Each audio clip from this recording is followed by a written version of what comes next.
So welcome back to the Dungeon of the Mad Mage. Just one thing I want to check at the moment. Um, I'm using one of these tonight because there's a bit of a heat wave where I'm living at the moment. Just let me know if the background noise gets annoying anymore. I don't want to die out here, so... So far, so good. It's not that disturbing. Okay, good. All right, so where we picked up last week, you came into level 10 and you were talked about and warned about this being called Muriel, who Callister gave one of you a mirror. So whatever you do, have Muriel gaze upon its own visage. This kind of makes sense that this thing wouldn't like to see how it looks in real life, because you did notice when you came in, a lot of mirrors and other bits and pieces were just smashed and shattered. So plainly doesn't like its own appearance. Unfortunately, Syed, who's got a pounding headache tonight, so won't be joining us in person, managed to trip and stumble despite Krosk's attempt with the Pass Without a Trace spell. Most of you got out the way, teleporting down through this statue over here. A lot of you got beaten up, most notably Bellin. But Bellin did go back and save Snapper, and unfortunately, if you remember, Snapper is a restrained condition. So Snapper is technically unable to move. And where we picked it up from last week, Bellin heroically went back, I think, cast a rope trip, scurried up the rope, Snapper followed him up, and we know that this is a 1 hour duration on the spell. The rest of you seemingly safe on the other side of this teleportation statues.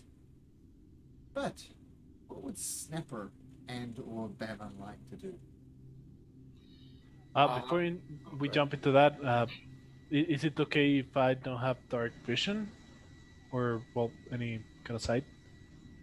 Can't see anything? Just to make sure that I don't see anything.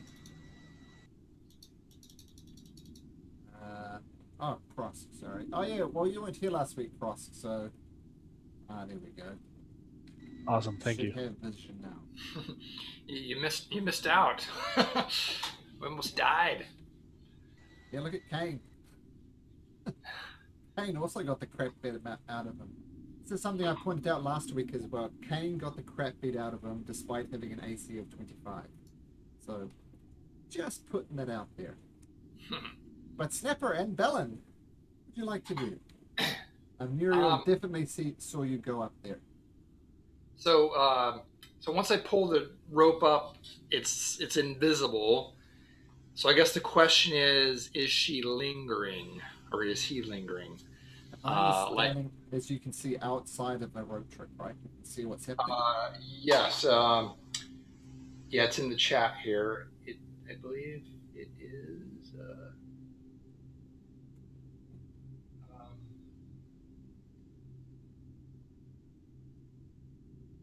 There's a window. Yeah, there's a window centered on the.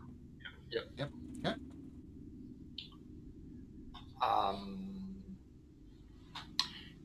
Yeah, so I'm trying to observe this, and at the same time, I'm going to use this hour. Well, I guess if she moves away, then I'll think of something else. But if she's lingering, I'm going to do a short rest during the hour and try to think of a way out of this, depending on if she leaves or not.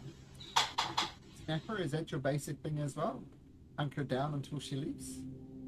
I still can't move. You said I was paralyzed for 24 hours. Well, not paralyzed, restrained, but yes, unable to move. So I guess you're just hanging out there with Bellin.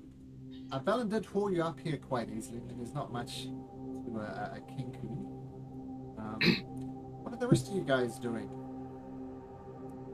I think, Kane, you did actually see them go up the rope trick, so you know what's happening. What would the people over here like to do? I like staying in our nice, warm, safe place right now. Okay, so Okay. So these two drows that are accompanying you. You must make change, Queen Volwell of Blunwell waits. Your companion's coming, we need to move. Queen Blunwell of waits.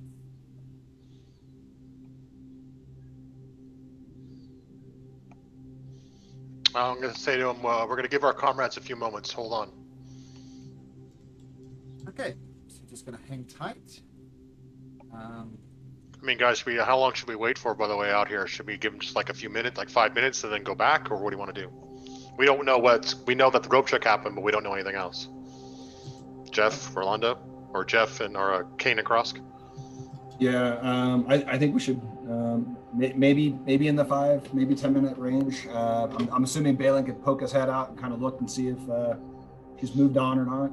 I'm also wondering if we should ask the Drow if they have any ideas on how we might be able to get our rest of our party back. You want us to go back there and face Muriel alone? You can throw away your life like this, but we are staying this side of the pot. That's probably good advice. And as you're kind of hanging around wondering what to do, you almost hear a sound echoing across the chamber unit, almost like an intercom. Like it was almost as if you're in a supermarket and someone's picked up the phone. What you hear is, pay no heed to false reports of an attack on our stronghold above. Our forces under commander of Tris Aravinder have taken Storm Calder. Skullport will swiftly follow. Praise Lot.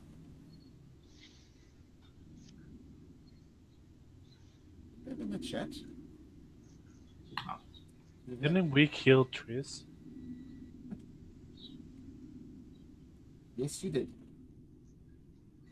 Huh. Okay, Cross is going to keep that thought to himself. Is there a way we can talk with people at the rope trick? Do you know Joseph, Syed? Saeed can cast Sending. He's done that before, but I'm not sure if it goes through a rope trick or not.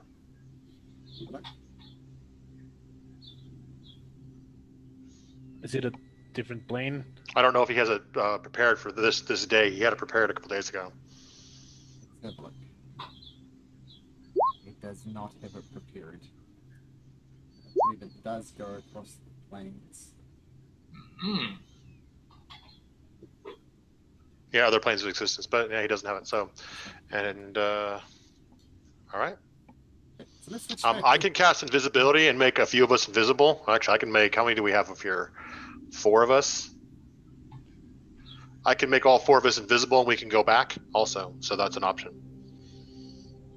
But I don't know if it can see invisibility, so it is quite powerful. They can probably do that. We could. I can also throw magic darkness, and I don't know. Did you guys gather? That thing could see through, the dark without problems, like super eyes or something. Could. I don't know. I've never seen a creature like this, so. It was casting high level magic, so I know that. It's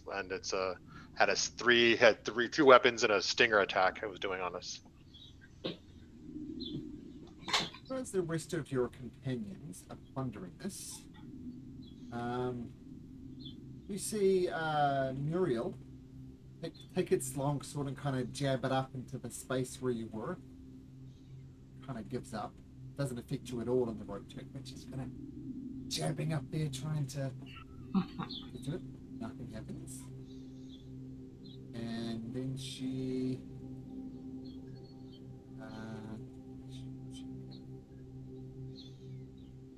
it's going to wander up like this.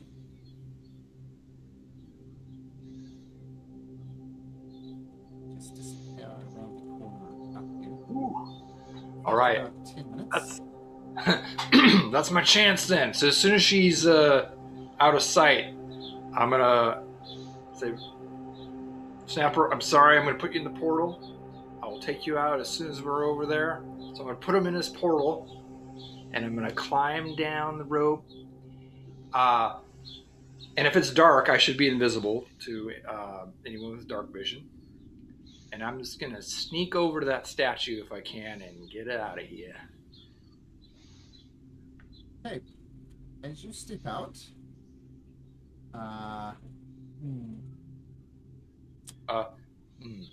Yeah. So this is in darkness. You're invisible to creatures who rely on dark vision. Okay. Can I qualify that? I was going to say I would like to use my perception as I'm, to make sure she's gone as I'm poking my head out. Okay, so make a perception check. Okay. That's how you do it. Okay, just a sec.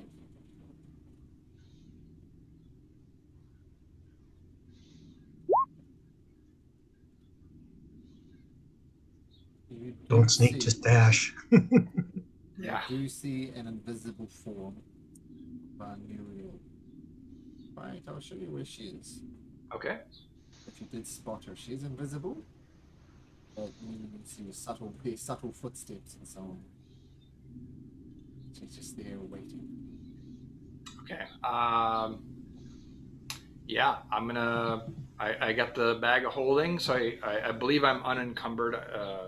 Just want to confirm that by having him in the bag of holding, or sorry, the portable hole. And I'm just gonna hightail it. Okay, so you're gonna jump out and go for it? Yep. I am. Let's see who gets to act first. Okay. I'm gonna say since the rest of you have no idea what is happening, we will have you roll into initiative.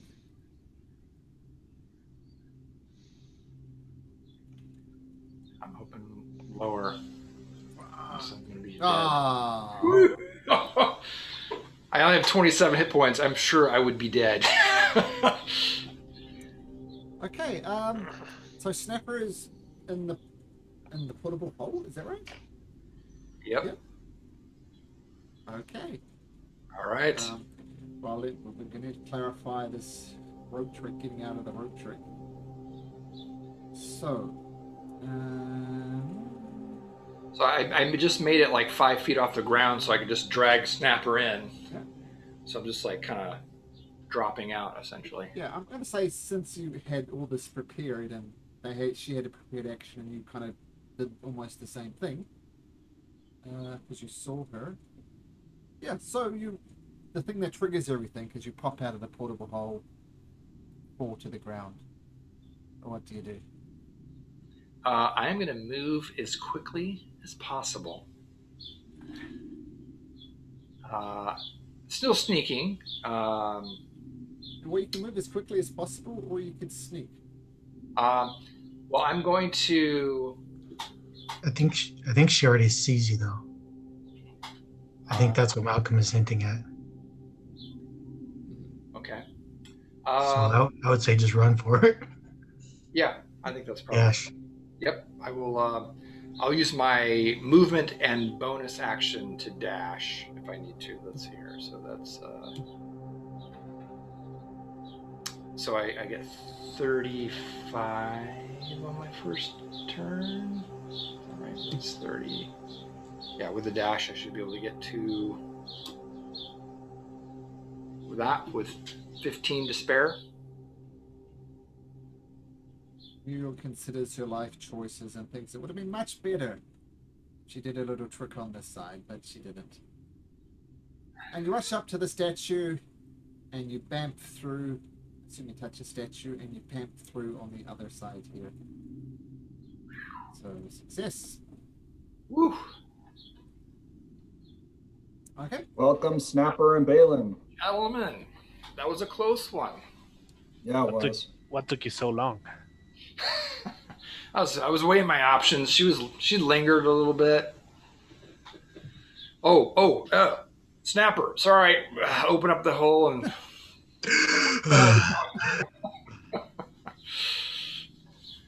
Yeah, Snapper's still restrained, unfortunately.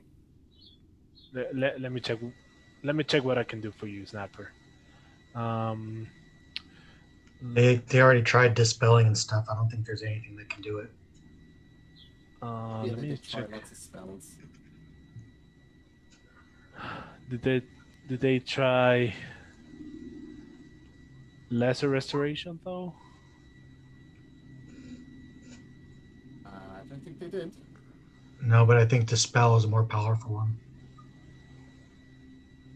Because I'm not technically paralyzed. I'm restrained.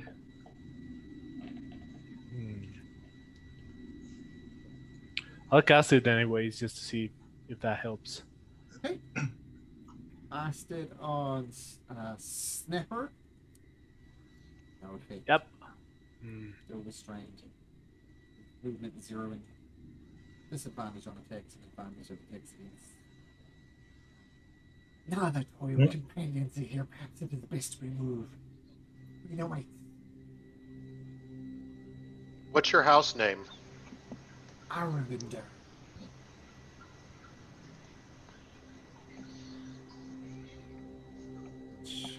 But you do know that was the house of Triss up a level or two above. Same house. Let us go. Come down here. You probably see this anyway. There is a. Okay, 1 second. Secret door here. And swing it open. Malcolm, can I cast a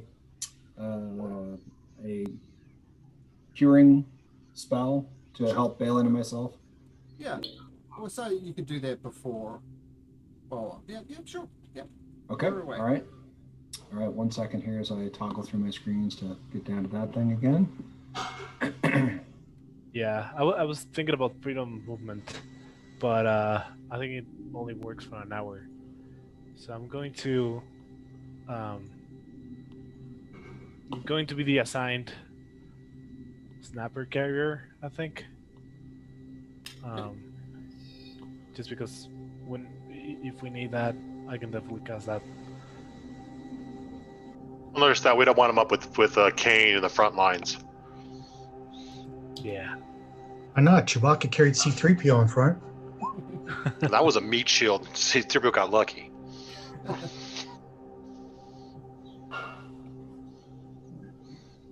Let's proceed. Sorry, Balin, that doesn't look like that gave me very much. That was a 3d8, and we got 7 out of that. Oh, it was only 7. What's the 4? It's a high level cast. So 11 total. I can cast 2 times Goodberry and give each one of you 10 of them. Okay, cool. Hey, Kane, you got Snapper?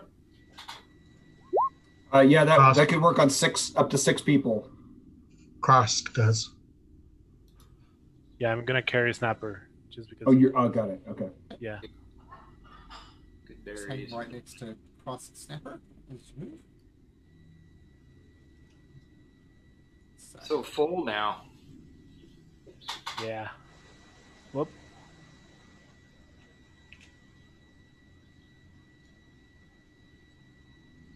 And almost in a George Orwellian type way, these messages keep on coming across the loudspeaker. And the most recent one says, "The Spider Queen watches. We are all her children. Praise Lord."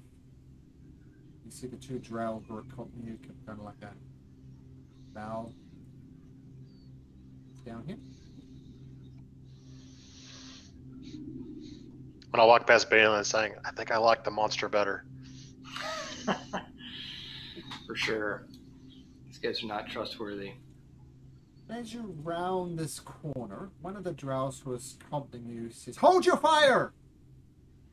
Outsiders! My fair lady, Blundwell of House Arvindar, has invited all guests of the Gauntlet to meet her at the Spider Throne. Swear before the gods to raise no blade, nor offer any insult to our liege. And we shall treat you with respect."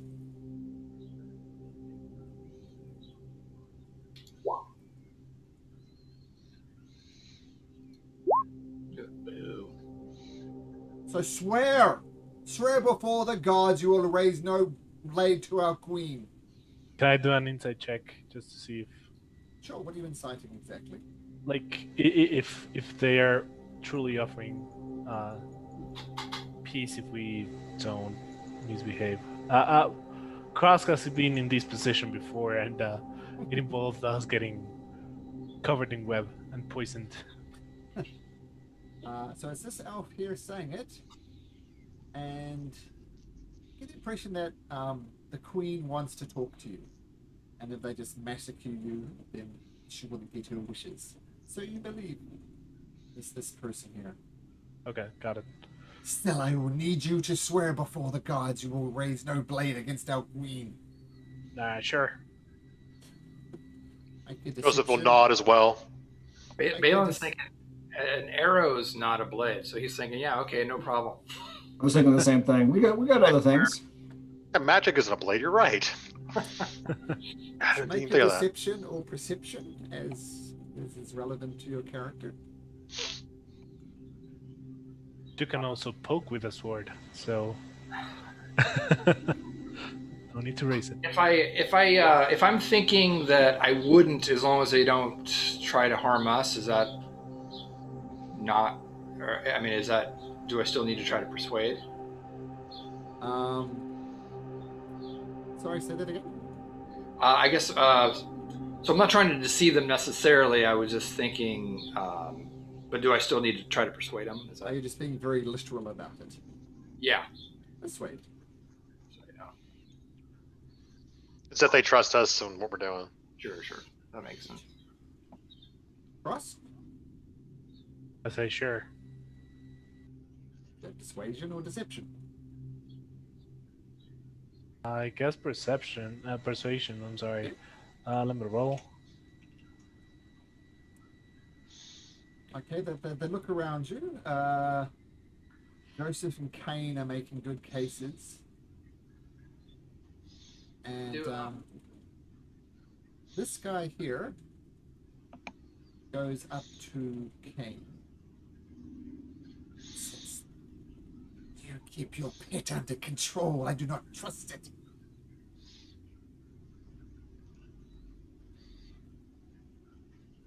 He's not my pet, but he's very trustworthy.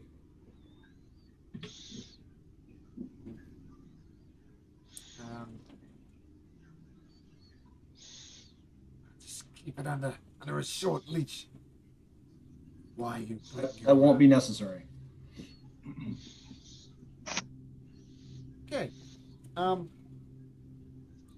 he leans forward and seemingly snarling in your ear, and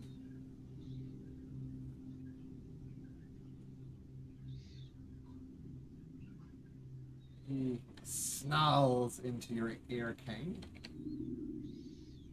And you hear this. You see the whisper in roll 20.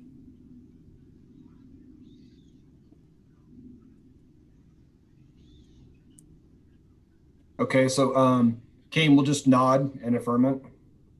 Okay,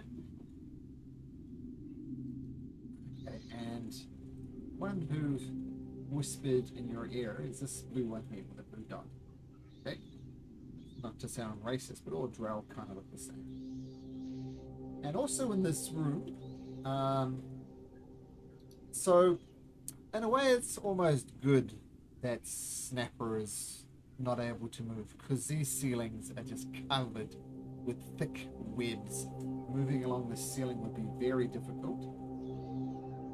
And worse yet, you're looking around and these three massive spiders kind of blink into existence. And you see them, and then they blink out once again. One of the Drow says, "Best be well to avoid the pits of Loth. Follow me outside as the Queen wishes to talk to you now." I go and open this door. The 5 Drow march ahead. 6 Drow march ahead again.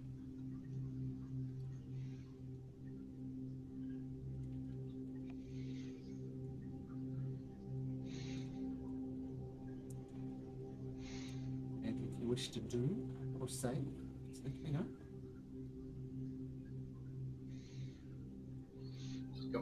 Wait, here we go again. I know. Yep, I'm just like, here we go. Here we go again. This will be fun. Yeah. Good thing this time I have Cone of Cold.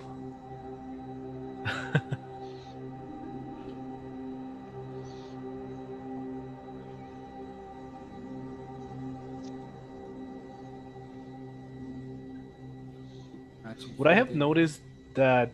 Oh, my roll 20.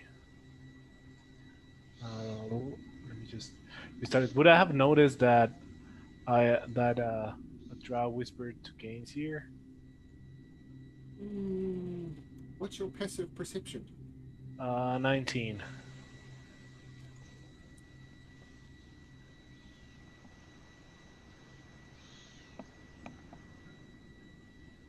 No. Okay.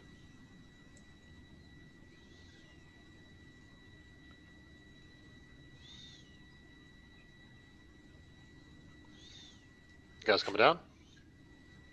I just had to restart my roll 20, but yeah. Okay, I just move the token to keep up with the cross.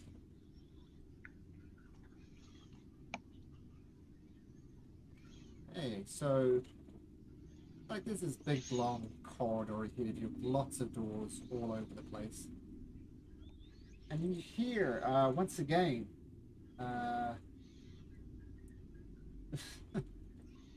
Galgos and Javane are to be commended for the capture of the house Fret spy. Reward shall we pay to each of their houses. Praise Lord.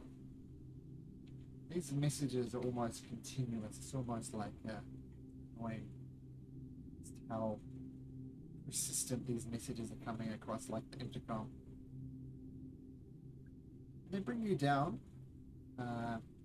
into this room. And if you head down there,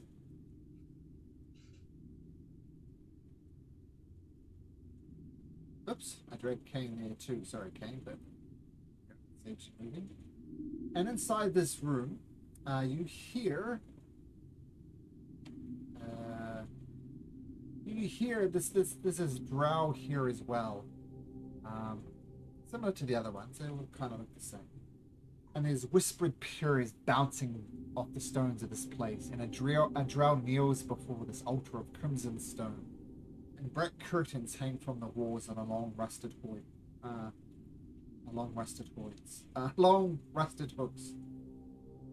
And as you creep forward, the drow's prayers fall silent, and he turns around and looks at you. Everybody make me a wisdom, religion check, please.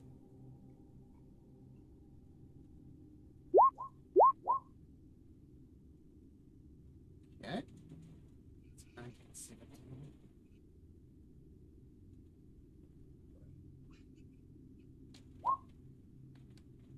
Done.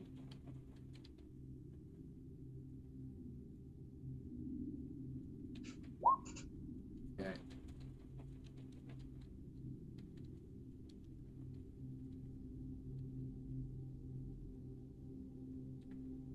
Kane, you've been missing too many Bible schools on this adventure. Apparently, I was the kid screwing around in back of the class. You recognize that cross, as you see.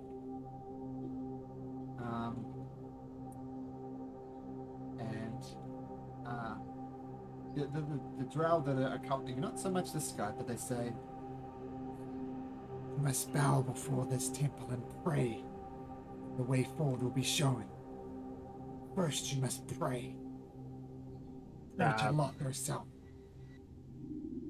And this guy, Theo, actually bows and steps aside and says, "Yes, please, pray to Loth to proceed." Whew. I've never prayed before. How do you do that? Kneel before the altar. If you just sing praises to Loth, that will suffice.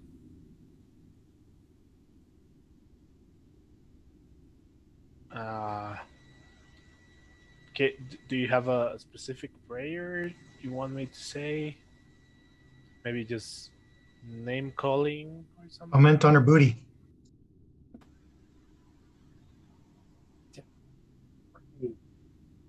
Praise Loth. Kneel before the statue and send praise to Loth.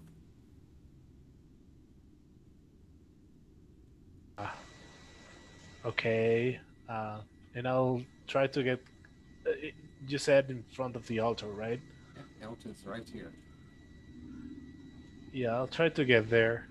Mm-hmm. And as I get closer, what kind of like religious items do I see? Do I recognize any of them? The altar is mostly crimson. It is covered in cobwebs and spider figurines and things like that. And what you do notice, giving your religion check,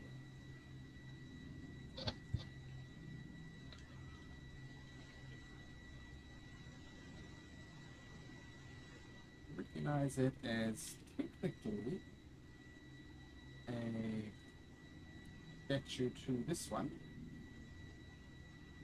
which to this god for that domain. But they seem happy enough, well, obviously happy enough when you sing praises to Lot.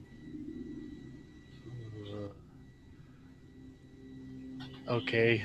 I'm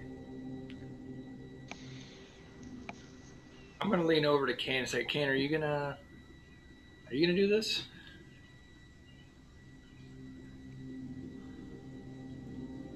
I'm uncomfortable doing this. Yeah, I didn't think so. Look, is it super mandatory? My friends have to do that. I'm going to speak an undercomment to him and say, we don't need to prove our loyalty. We're here to see the queen. We have been summoned. Your loyalty and your commitment by praising Lot.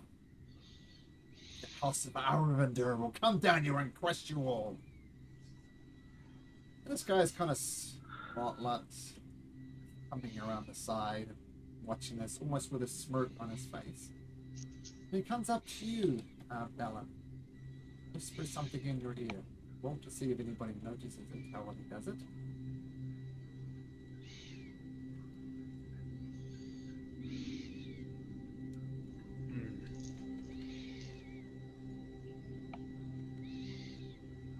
Krosk is just going to say in Draconic or something. Praise Lolth. And yeah, just kneel and stand up and just look at everyone. And was this the right way? Yes, it will suffice. I'll walk up and I'll say, praise Loth, the queen of the Drow. May you protect the strong. Okay. And walk away. Yes, you can, Bellin. Okay. 56.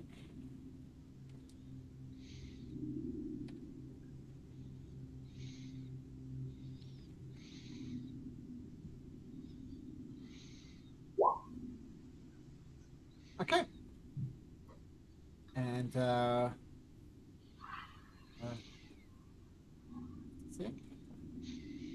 so the person you came to talk to before comes up to you and sidles next to you, Kane, and says, "Is this in your ear?" Okay, so we have Joseph and Cross so far with praise Lot. On Bellin, I think you said you did it as well, right? Yeah, I'm gonna walk by Kane, look at him, and say, hey, dude, cross your fingers. I think we're gonna be okay if we do this. Okay. And I'll do it. I'll follow what Joseph's lead was and say the same thing. As if these Drow are weak. They don't get protected. It says, I don't recognize the gods. This means nothing to me. He too praises Loth. Will I turn to Snapper?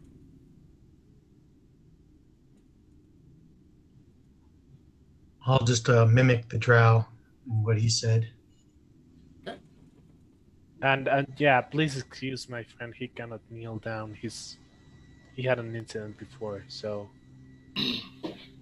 Okay.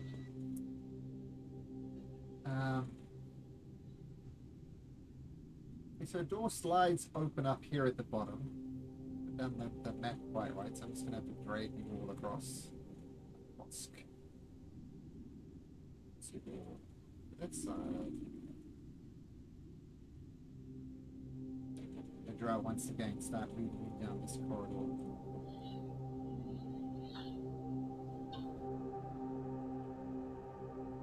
And up ahead,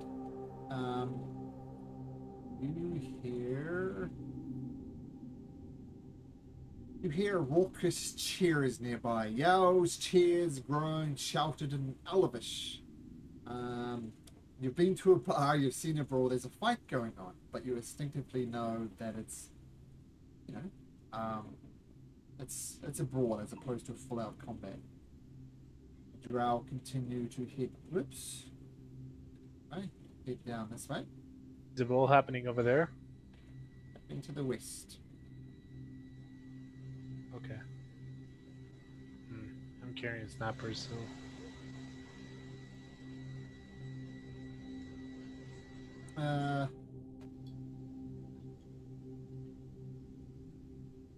So Drow are packed together down here, watching a warrior's flails to beat a Drow maiden in fisticuffs.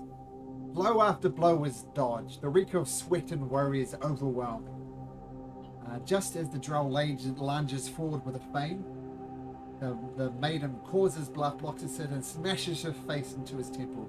The Drow goes down, eliciting a titanic oof from the spectators. And who next? This maiden shouts, brandishing her fists. Who amongst you can pass muster? And another Drow comes up, starts fighting this female Drow in the center. You guys just observe it. What would you like to do? Can I? So I'm noticing the weird Drow is hanging back. The one that I noticed something strange. Okay. And I'm just going to say,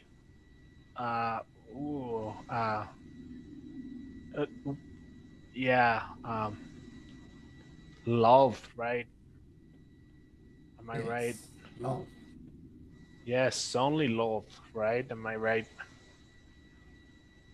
Why are you here, lizard man? I'm sorry? I Why? didn't. Why are you here, lizard man? Oh, just noticing a couple things. Just saying that you may have more in common with my friend right here, and I point to Snapper paralyzed. Just saying. And yeah. Were you here to join the great house Aragorn? No, we're just kind of exploring overall. But yeah, just love. Am I right? And gonna just join the rest of the group. Lol, am I right? Okay. So Hopefully he got the drift. So the Drow, Ryan continued leading you out to the south. You guys want to observe what's happening in here, or just carry on? I'll stop for a little bit while let them get a little further ahead and just see if I can see. Does she have any like holy symbols on her, or is there any house markings or anything like that I've seen or anything? Well, as far as religious symbols, without a doubt, both. She's covered in like cloak, and the cloak's got spider patterns woven inside of it. Does she look like she's like fighting with the swords or magic or? Just plain old fists. Okay. Go on, I'll just keep going with everyone else. Okay. Guess they want to stop. Okay. And once again, you hear this voice coming across the loud system. We train for glory, for conquest, for the Spider Queen. And the Drow's leading you. They go down here and proceed deeper. The dungeon leading you all the way.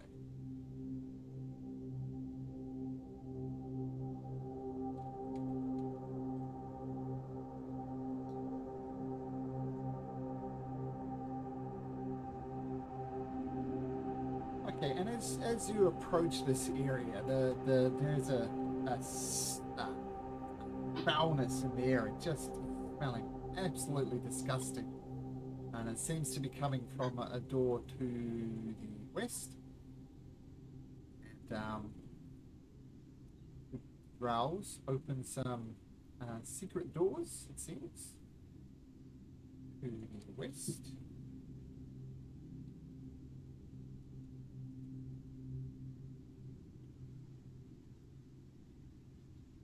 Can I discern what is that smell? Rotting flesh and garbage. Nice. I swing through to the room to the west. And you notice they point out there's a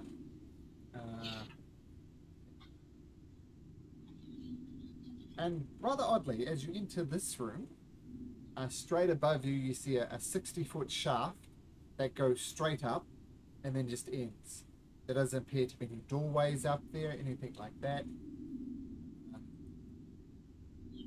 Just a plain old shaft that seems to go nowhere. Strange. And inside of this room, this is definitely where the smell is coming from. Because, yeah, the stench just hits you as like a putrid odor that snakes up your nose and makes your eyes water, except for maybe Cross. It's almost do it. like... Snapper didn't do it. And it's almost like an airborne sickness. It twists your stomach and you almost can barely hold your lunch down. But there are bones and refuge everywhere.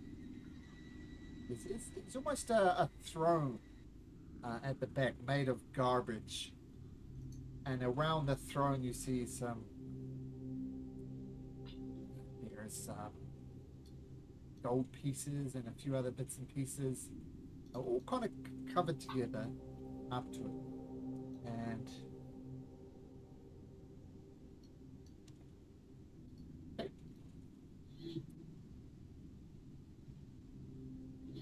Malcolm, can I get clarification on just exactly what it is I can and can't do?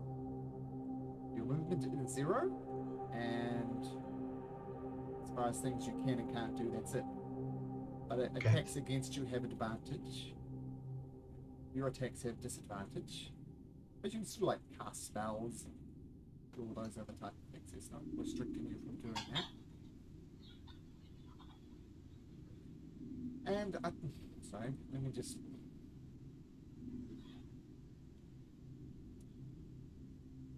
There is one creature in here.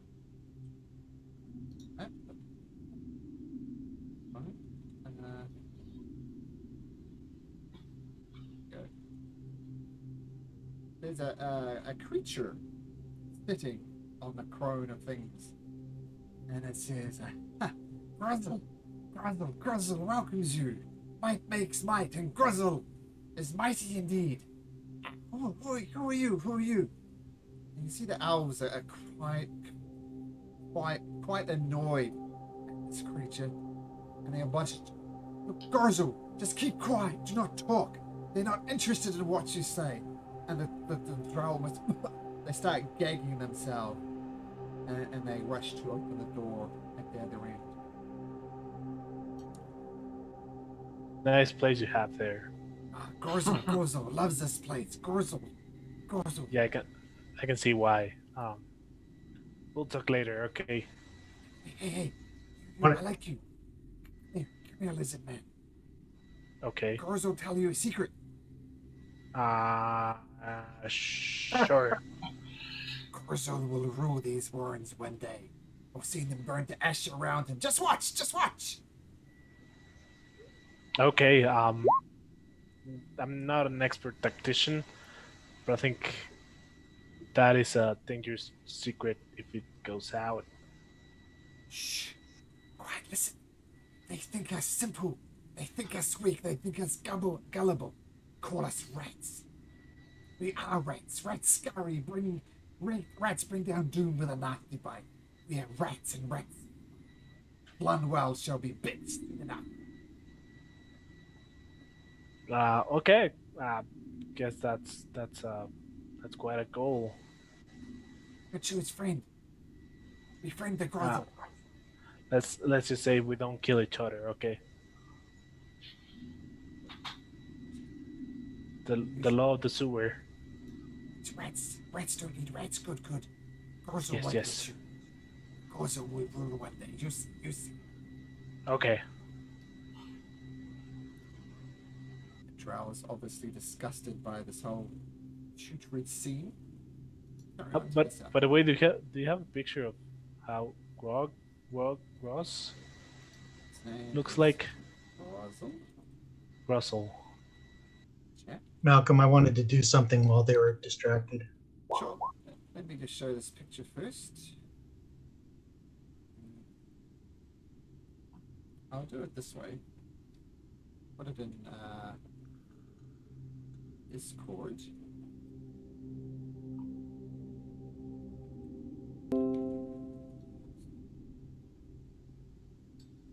So that's what Gorzel looks like. And Snapper, yep. Well, so while they're talking, what would Snapper like to do? I want to try and scoop up some of that gold. Okay. Well, make a perception check first, Snapper. Okay.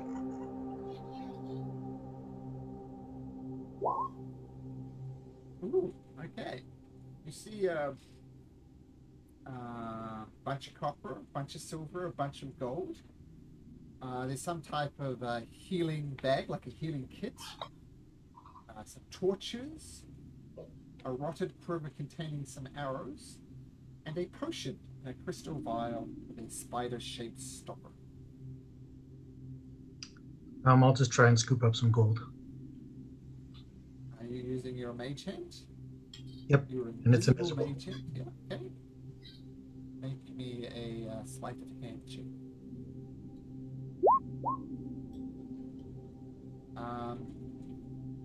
So going back and forth as this creature is Gorzel is obviously fascinated with Cross. You take that moment to get some distraction, and you scoop up all the gold pieces there. Thank you. By the time you've done that, Cross has stopped talking to Gorzel, and Gorzel is kind of watching him go. You're gonna try. Okay, you're just proceeding. Okay, cool. So as you enter into this corridor, one of the drows, well, out of the gloom comes the most welcome, but slightly confusing sounds coming from the chamber to the east. It's jazz music. One of the drows says, "You hear that? That music. It's the people we call the sing-along. We kidnapped some halflings on the surface outside Daggerford, and Lady Blomwells keep them as entertainment, shall we say." As you listen closer to the sound, you've heard songs like this with overly drunk halflings singing in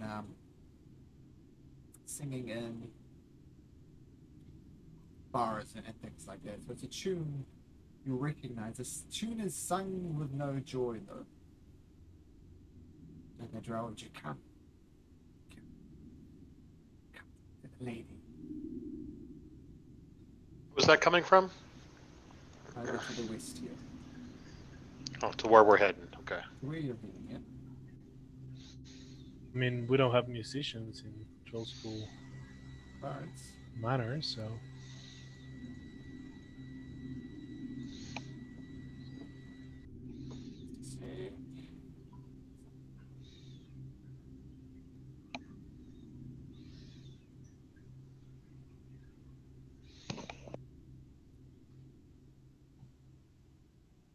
Okay.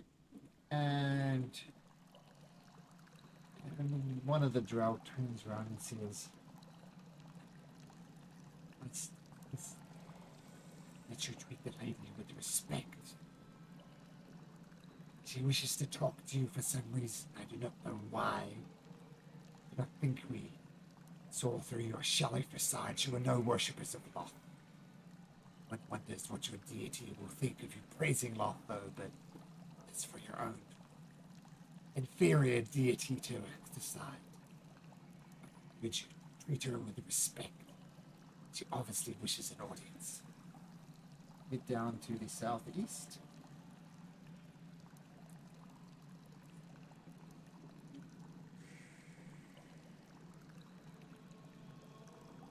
And you see this massive cavern open up. It's just huge. This is no doubt the heart of House Arvinder's operation in the Undermountain, the very seat of the power. You count no less than 15 Drows here, armed to the teeth, clearly itching for an excuse to draw back blade blood. The ceiling is draped in cobwebs, and a fountain at the center is carved with the ghastly gods of the Drow, and it just dominates this chamber. But there is mirth in this room in the form of music you've heard earlier. A halfling quintet serenades the elves with sweet, sweet jazz. The soldiers bounce their feet with a beat, while a queen watches from her spidery throne. A lady Longwell of Arvinder, no doubt. She's down here to the southeast, if you can't see her. Come. what are those things? These things are giant lizards. Huh.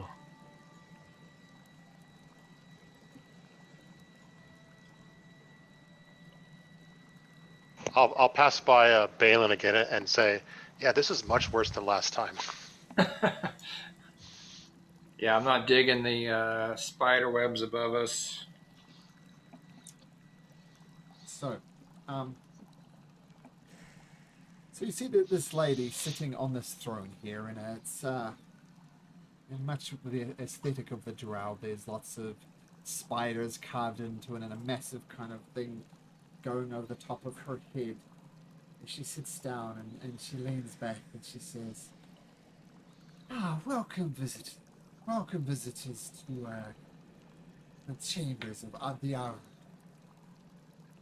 I need to ask, why are you here visiting our territory?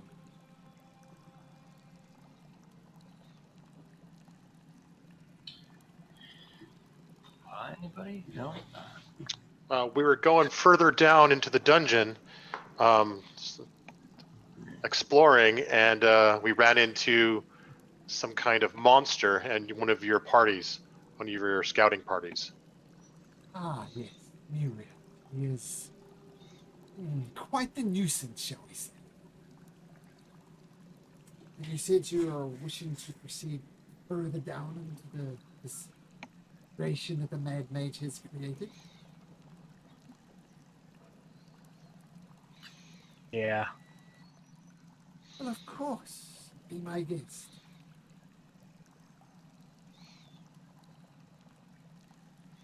Inside check. Sure.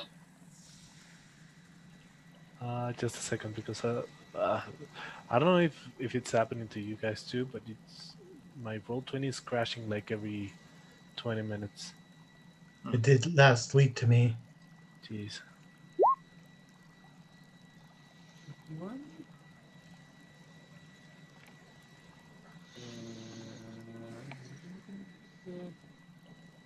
Um,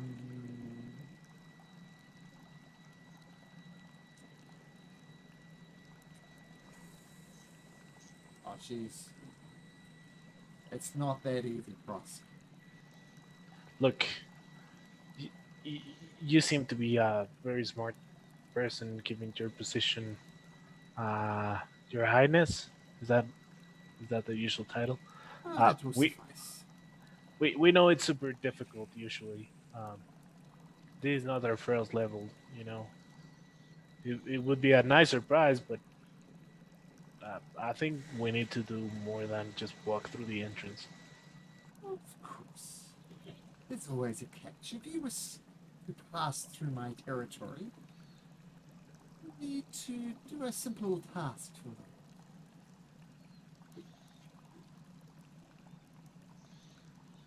Hope it's not kill Muriel. Sorry, that was an accident. Oh, okay. Right. But, you need to be quiet. Do not talk to animals. And her gaze switches to Kane. Are you there, Jeff?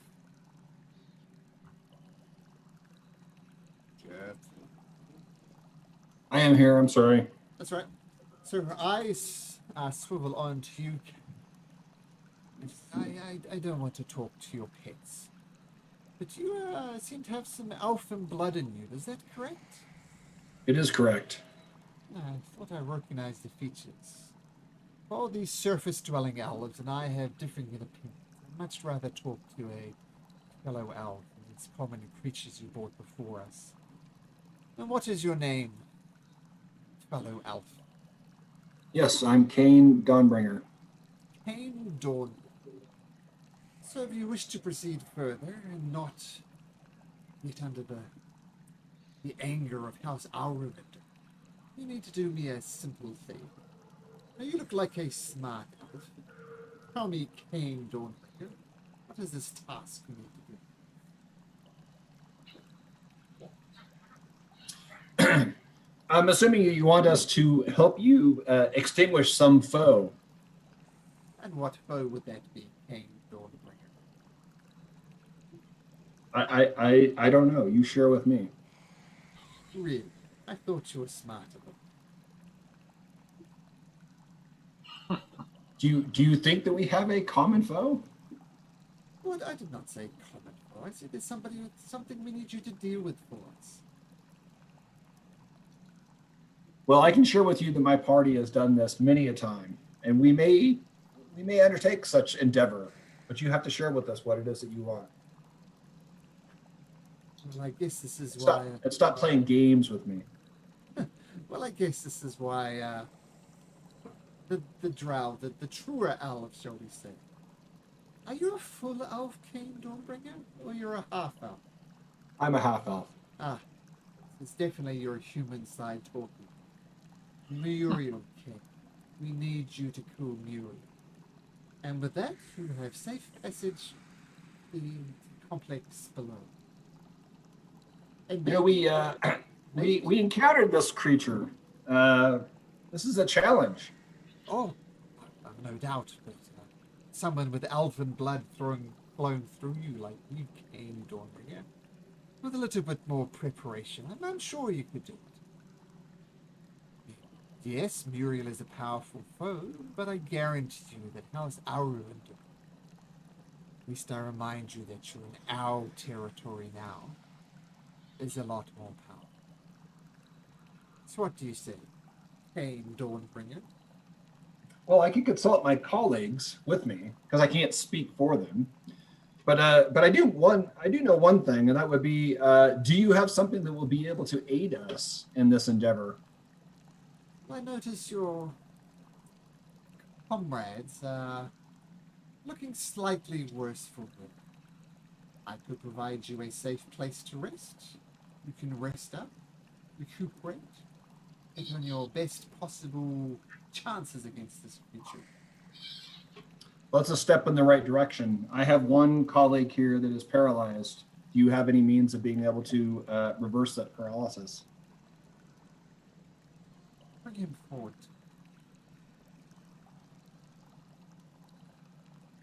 Well, I'm sorry, say that again. Bring him forward to me.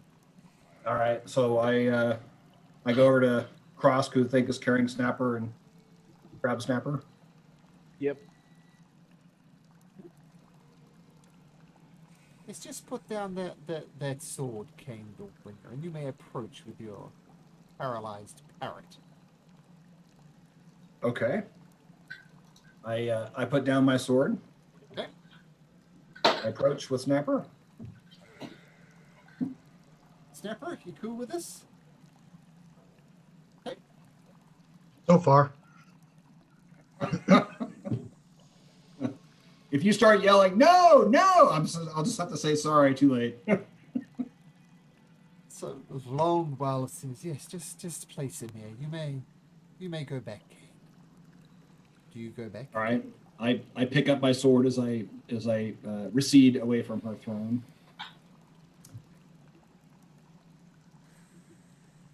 So just stay still, parrot. This won't hurt a bit. And she starts standing over top of you. Do you do anything, Snapper? I am going to hold an action. If it becomes an attack, then I'll do my lightning launcher. Okay.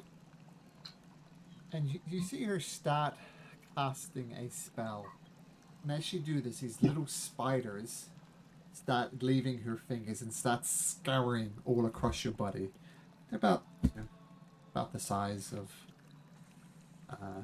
a dime, that sort of size, I guess. They're just scurrying all over the body. There's literally hundreds of them. You cool, Snapper? Yeah, they can't get in my armor. They can get in your eyes, though. They can get up your nose. They can get into That's your... it. That the helmet closes. Ah. We will need to open your helm up, parrot creature. And she reaches down to start opening it up. Do you allow her to open it up? As she can't, only I can.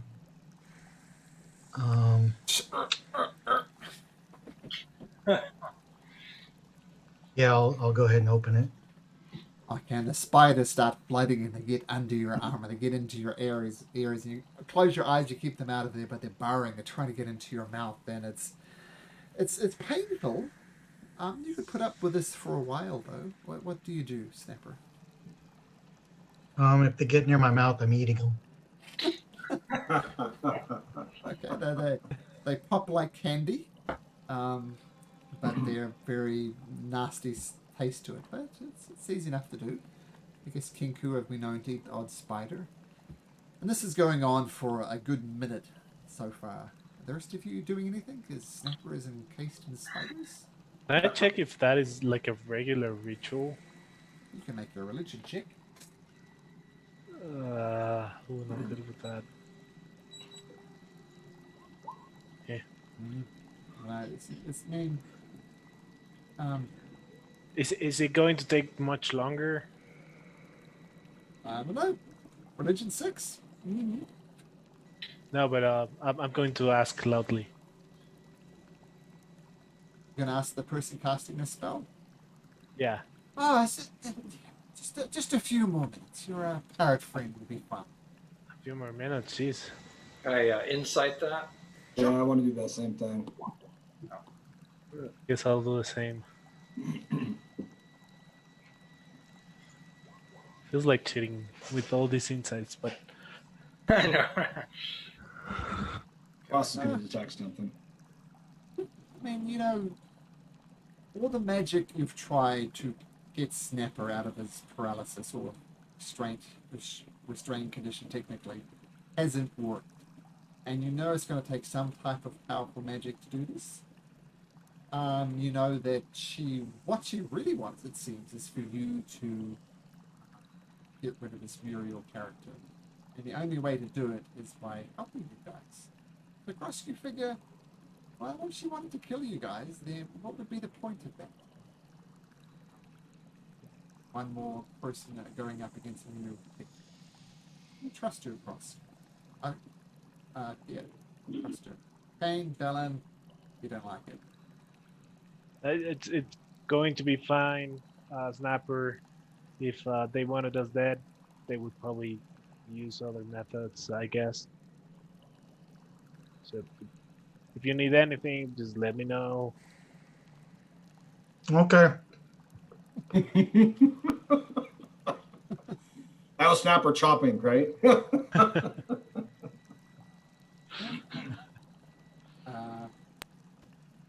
Okay.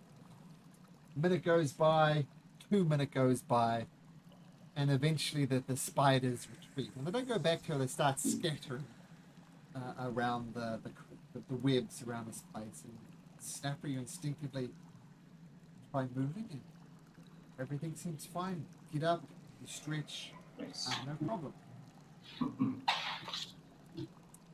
And I'll mimic the Drow I heard earlier that said praise Lol. yes, praise love indeed. And can you have freedom of movement? Cross? I do, but I thought it only lasted for an hour. Can you bring up the freedom of movement spell description, please? There we go. Yep. So you have had the freedom of movement spell cast upon your Snapper. So you're no longer restrained. Who knows how long it will last? You have all those other bonuses as well, just in case they come up. And with that, Okey-doke. she sits back down on her throne and she says, so I've shown you good faith. So I believe we have a deal. You defeat Muriel, I allow you to pass through our passages. Rest up, prepare. So we have a deal, yes? Wait, just with the way we like to do things is we don't usually jump into fights like that. We like to gather intelligence about the enemies. Do you believe we should start somewhere? Do you want to go sneaking up on Muriel and see what she's up to? Yeah, just start noticing weaknesses or strengths. The typical. Maybe she has like a spell book or something. People at levels above loved spell books, and they were useful. So, Well, yeah. she has multiple spells that she. Tell me, did you happen to see any undead while you were in Muriel's territory? We did. We saw some zombies. And skeletons. Well, let's put it this way. All those zombies and skeletons were people who fell to you. So I suggest maybe it's in your best interest. One of your friends goes down and Muriel's descending on them. It might be best, shall we say, just to remove their head. So I assume you prefer your best friend dead than undead. What she does to her victims turns them to undead. So if one of your comrades fall, I suggest you remove your companion's head.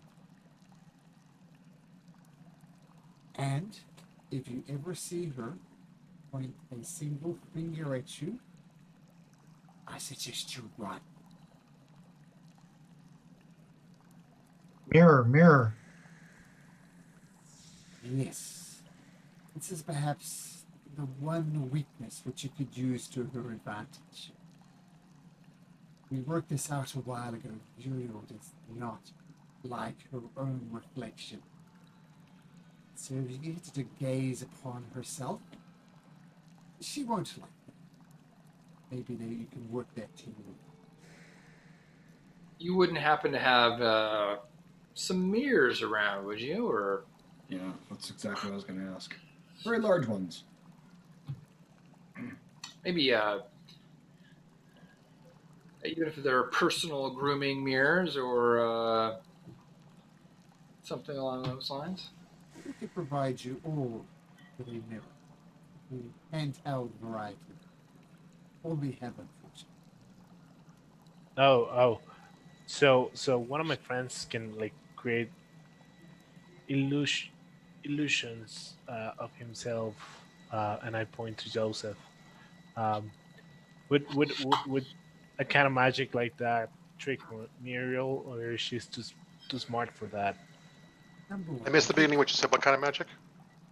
Just illusion magic. like someone pretending to look like You know, illusion magic is the weakest school of magic, and it's really not impressive, guys. And the joke's not funny, Krosk. I don't appreciate it. You seem very proficient in that. Seems to be your specialty. I can cast, and I'll cast minor illusion. Actually, no, I changed that up for presentation. Never mind, I don't have that anymore. But So never mind. prestidigitation, you can do like a super minor illusion, right? No, unfortunately, no. I'm not that good of an illusionist. I can do a silent image. Lunweld is, you're more than welcome to try, but I'm not saying your plan's gonna fail, but Muriel is good at seeing things how they are, which we suspect is why she does not like seeing her own reflection so much.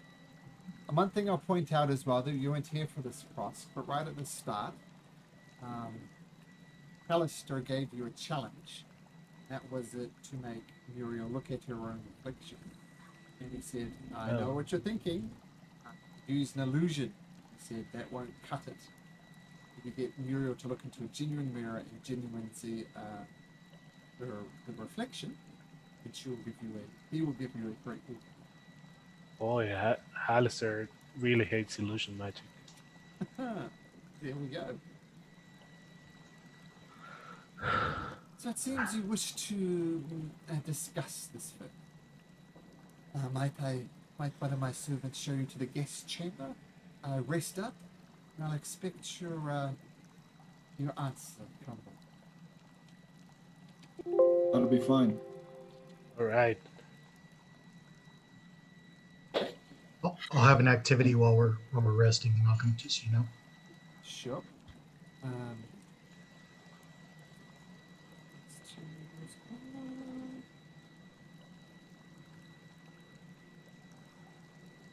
Okay, so they drag you right back to where the initial guards found you. I'm just going to drag everybody there. It's just going to be a bit simpler.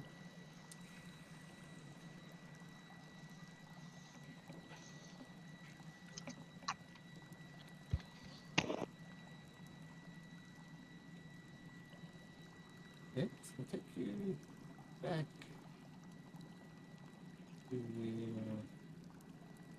Oops. Sorry. Sit.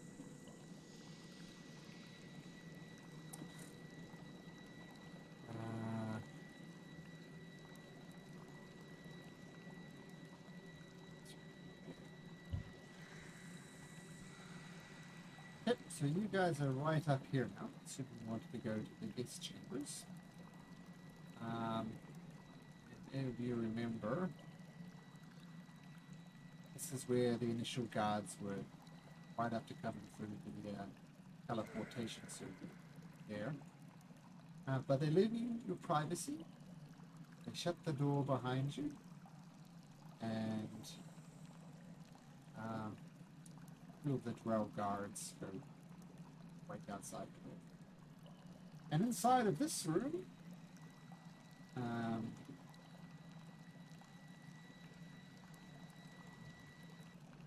there's a chandelier, there's furnishing.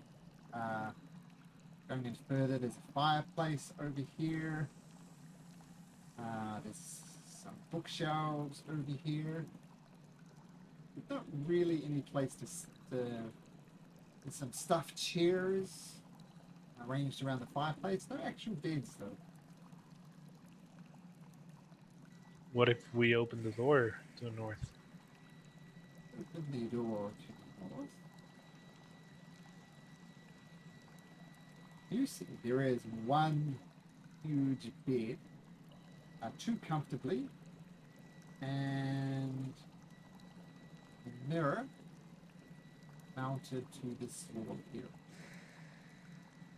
One to the bottom. Oh, nice. Guys, I think I found a mirror. I was And you notice at the bottom of the mirror, there are a bunch of letters. Not a bunch of letters.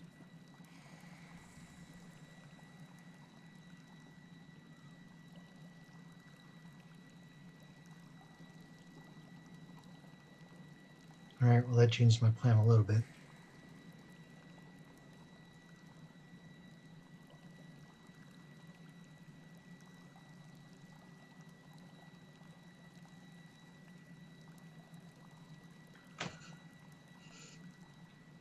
All right. So, Malcolm, during this downtime, um, I am going to work on my shield to make it a shiny, reflective, mirror-like surface. What's your shield at the moment? It's Whoops. just a plain old shield? Yeah. Oh, wait. Oh. I don't know. Roll 20's doing something.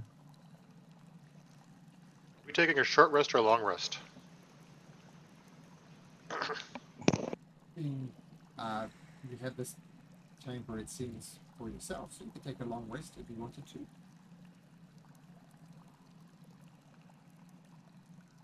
Do it. You guys are. Oh, we have the freedom of movement that may not last long for Snapper. But At least my version of the spell doesn't last that long. But I don't use spiders, though. But if we, just snakes. It had to be snakes. I don't know how long it's been, but 24 hours, I think, and Snapper will be back to normal. I don't know if you want to wait that long, but Yeah, it's just a regular shield, Malcolm. Okay. Make a Tinkerer's Tool check if you like. It'll be tricky to turn a shield into a reflective surface.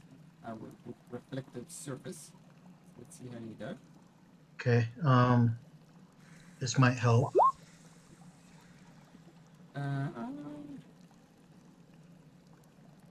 Okay. Yeah. And of course, that. All right, here we go.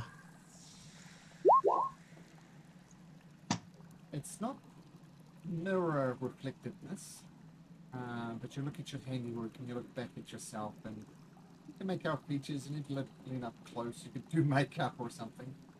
So it's a good mirror, but it's not a perfect. That's definitely a shiny surface. Nope. So feel free to take a long rest for your characters if you like. I'd like to switch some spells out. Sure. Yeah, before doing that, I'm going to cast Divination. Mm-hmm. Just and ask if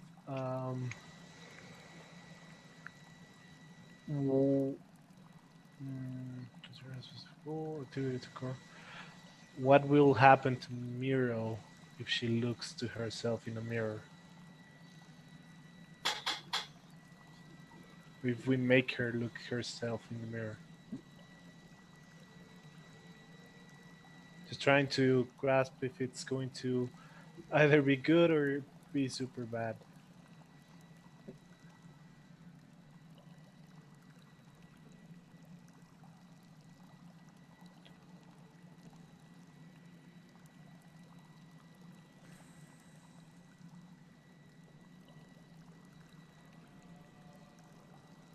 So what will happen?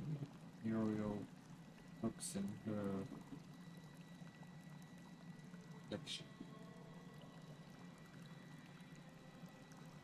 You get a vision of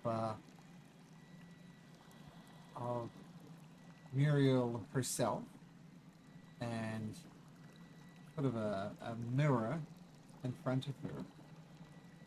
And beyond the other side of the mirror, you can see a very handsome brow male, cast, looking dapper with his dark skin and his white hair.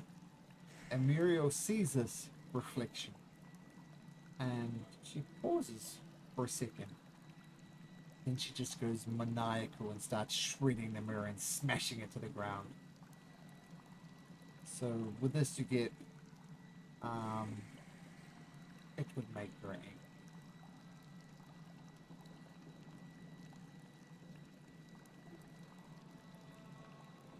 Okay. Yeah, I'm gonna tell that to everyone.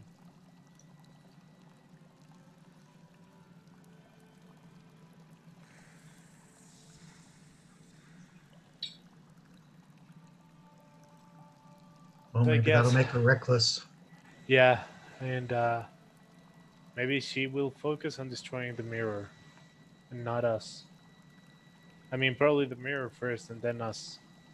But in the meantime, we can do something. Malcolm, also, you made a comment earlier, just because it may come up. My cloak of arachnida lets me pass through webs, no problem. Napper always has a way. Okay, good to know. Okay, so what's the plan, guys?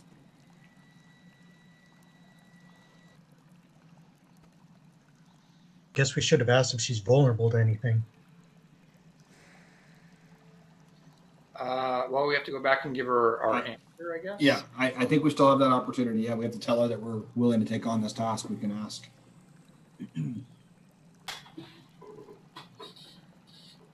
When does she sleep? Yeah. Might need to prepare a couple things.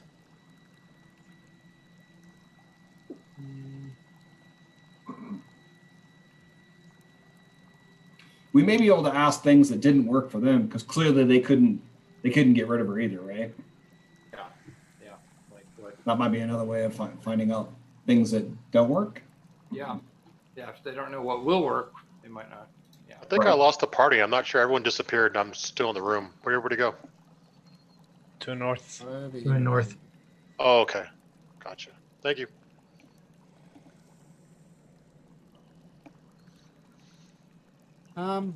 Yeah. That sounds like you guys are keen to take on Muriel, it seems. Well, I wasn't counting how many drow and spiders and monsters we had here. So,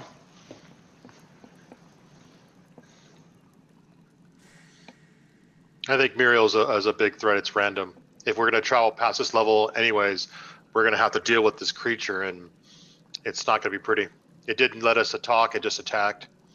I mean, we have no other way of getting through this level besides dealing with that monster now and later on down our travels.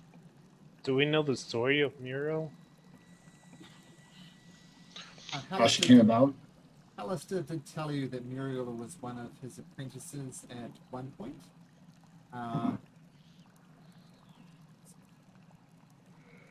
Yeah, she was a bodyguard too, or something like that. Bodyguard, that's right. So Yes, Muriel was his apprentice and his bodyguard at one point. But Alistair more or less discarded Muriel. And tapped into some sort of wicked magic that turned her into this monstrosity that we've already seen. Malcolm, are there any books of interest in this library while we're here? Like How to Kill a Muriel? Maybe I think for dummies? Hallister is the true monster here, guys. Yeah. And he wouldn't let me take over the school. Yeah, he should pay. I mean, you kind of blew that interview if you ask me, but You go check out the book snapper. 2 of them are blank, but there's 3 of them that catch your eye.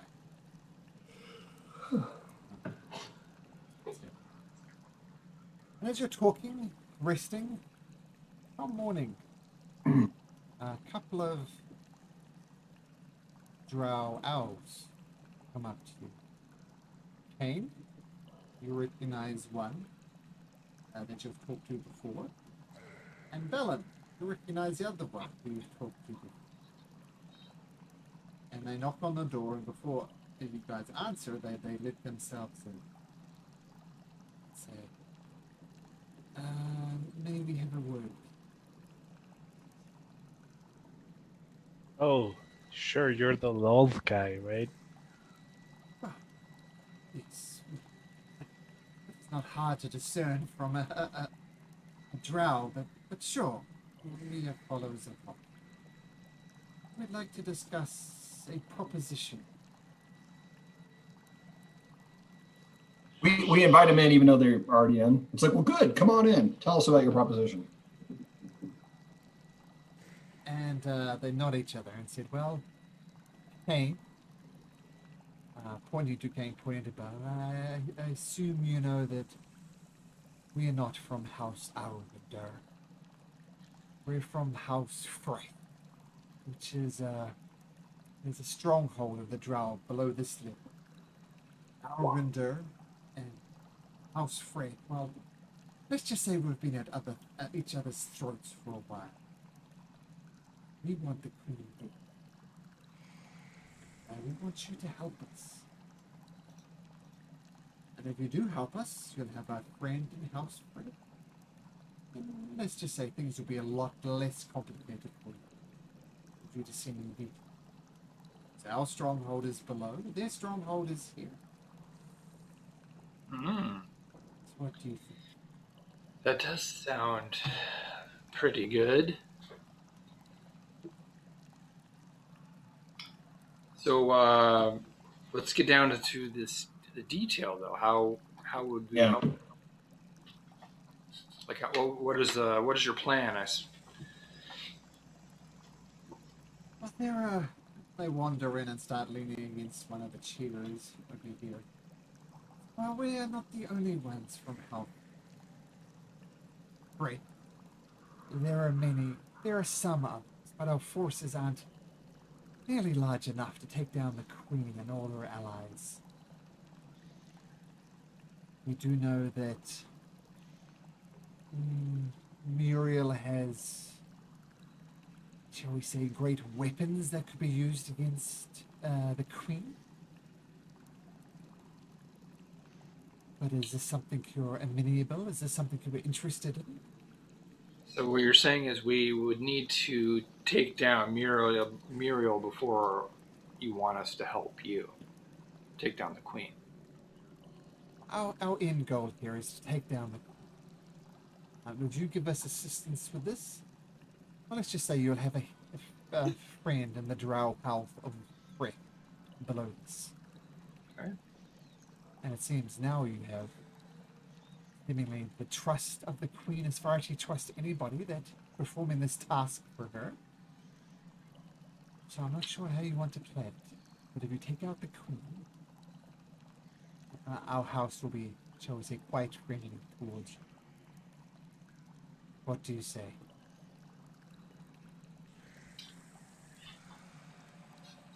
What do you think, guys?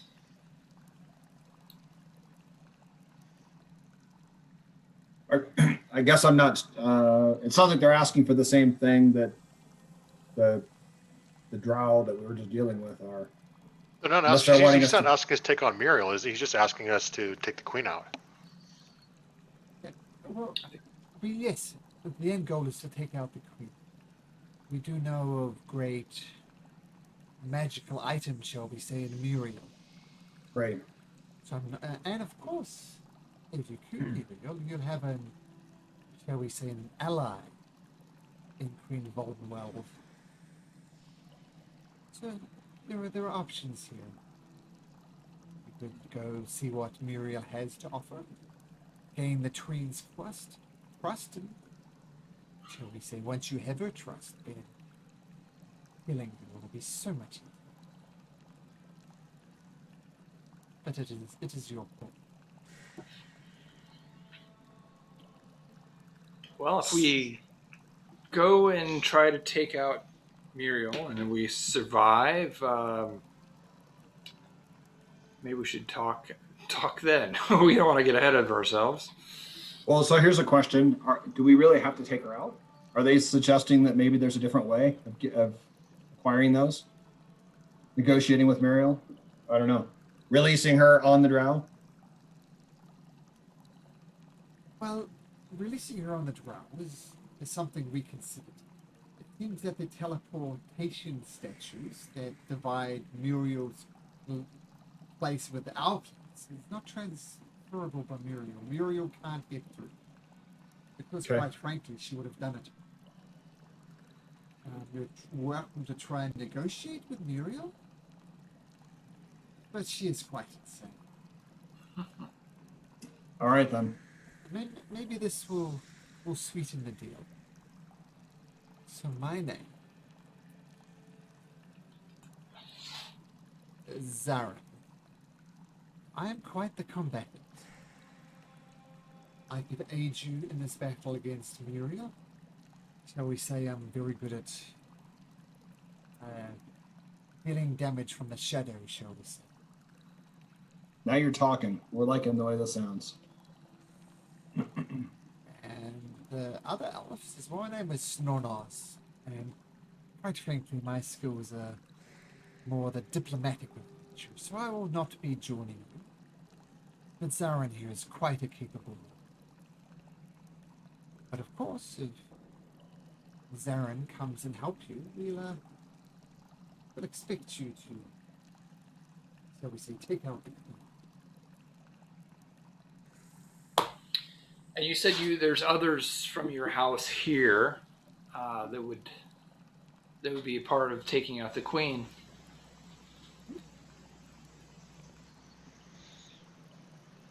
How many are loyal to her there?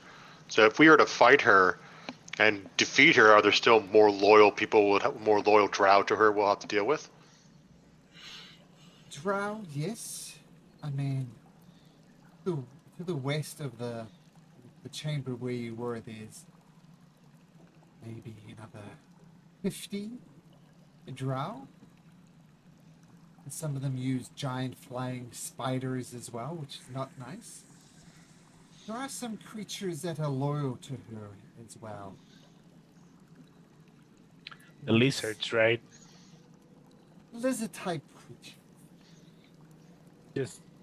Just to know if I got that correctly, are they beasts or are they magical beings? You mean the creature that you talked to briefly, Ross? I'm sorry? Who? I mean, there was... No, the lizards that were around the throne. Oh, yeah, they're, so the question is... Are they beasts or magical creatures? Oh, they look like beasts. Just giant lizards.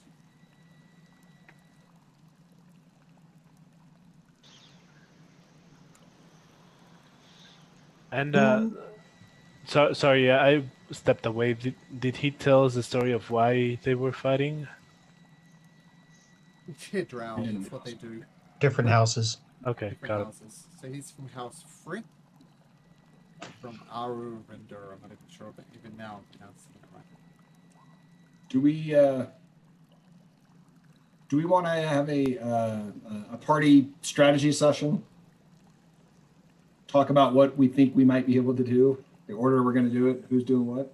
Yeah, I think it might be worth it. Yeah. How do we contact you? Well, look, I'm supposed to be we're supposed to be guarding you at the moment, so it won't be hard. So when you go back to the Queen, I will volunteer my services to help you defeat this. I'll take it as a way to prove my loyalty to House Aurwinder, the great goddess Locke. Well, she is a good goddess, so it won't be hard. You know, part of Drow society is proving yourself over and over again. It's a political society. It's a hierarchical society. So I'll play it off as me trying to move up the hierarchy, and what could be greater than slaying the mighty? I don't think it'll be hard. All right. Very good. We'll go after we're done talking. We will see you in the Queen's chamber. So, I will help you defeat Muriel. Once we've gained the trust of Lonwell, we'll take her out. A nod. Great outposts.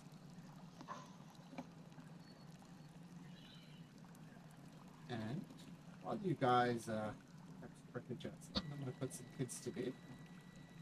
Then get back to it. So I'll be right back.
Sure. Tell me So- your plan against Muriel. No, this is just a portion of it. So I Uh-huh. hear that there is poison involved. I currently don't have one of the components of Hero's Feast. That is basically the gem encrusted bowl for one. Tell you what, there was 1,000. a shopping mission last session, which Yeah. you weren't here for. If you give me 1,000 gold pieces, I think that's what it is. You can have Yep. a hero's feast. All right. That would definitely help with the poison. And yeah, so we could do that. Ooh, immune to poison. Yeah, and I think I could immune to disease and poison. Yeah, I'm being frightened, so that's probably going to help. And wisdom with advantage. And it lasts 24 hours, and so I can probably do it. Oh, but I wouldn't have it prepared. Yeah, what do you guys think? Do you think it's a? That's pretty nice, Krosk. It takes 10 minutes to cast, an hour for us to consume. So Is we take we our gotta long get rest to it now. and then Yeah. you do it. Well, Yeah, how I many hours? It's the best. If it lasts for 24 hours, you do it. Can you do it right now before we take our long rest? No, I don't have it prepared. Okay. Um, So you can do it in the morning then. That's make Yeah. a good breakfast for us. exactly. Give us a stomach ache though if we eat too much. No, it's like super good food. It's like going to, I don't know, to Red Lobster or something. Oh, It's not raw fish and eels. lobster. Huh? That's actually good. We have wisdom saving throws. If Yeah, and poison temporary can hit be points. clutch. Good. Yep. All right, so I can do that in the morning. Well, we'll say that that's done in the morning. Easy enough. Why don't you roll 2d10, Cross? Okay. 30 10. So everybody has an additional 11 temporary hit points. No, Nice. they're not temporary hit points. It increases Oh. your hit point maximum by 11. That They're is different. true. Yeah. So if you get hit, Not you permanently take though. No, for No, 24 just for hours. 24 hours. Okay. 24 hours, you have 11 extra hit points, which are healable. Okay. They're not temporary hit points. It's something else again. Nice. Yeah, that is nice. Did you spend Just gotta remember to take it off. That's the only problem. Yeah, I took them out. Okay, very good.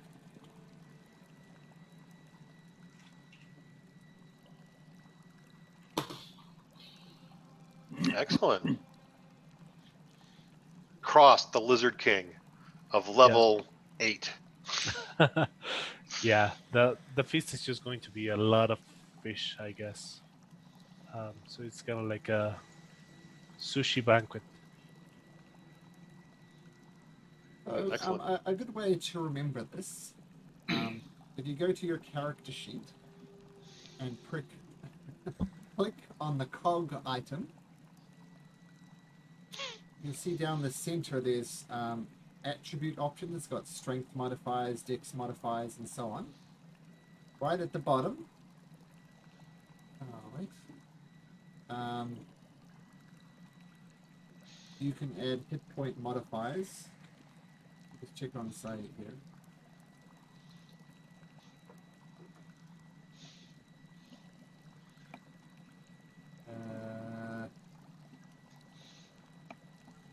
Work. And sorry. What is advice? I'm not sure if it's working.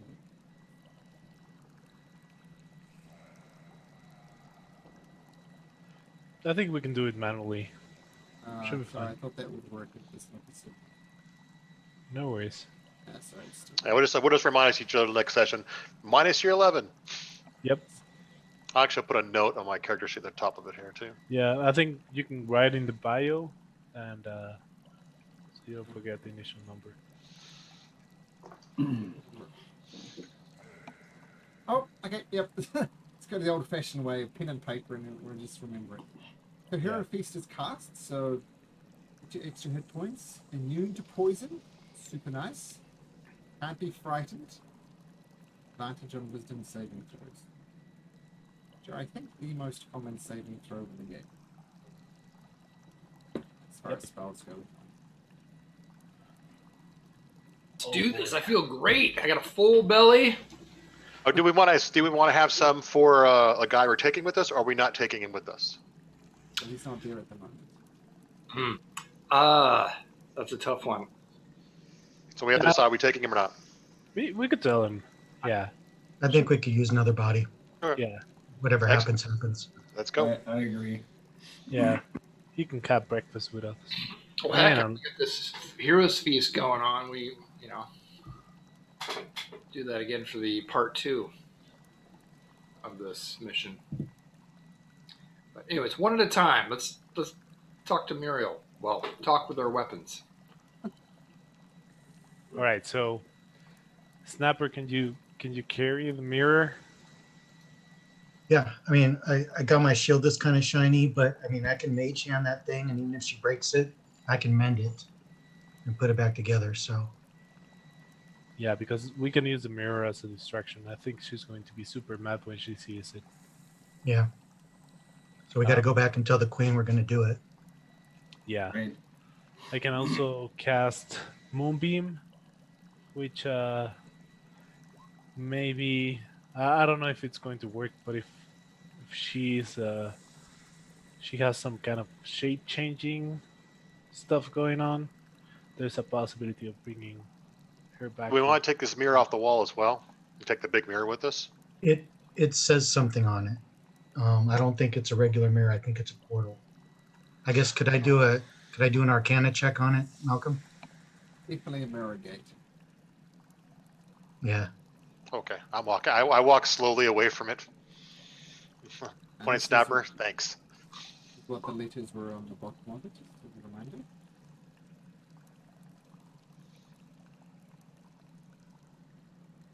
So read it backwards, like you were looking in a mirror. Way out. As soon as you Way say out. way out, the mirror gate shimmers and opens up, and you look through, and you see what you see from the other side.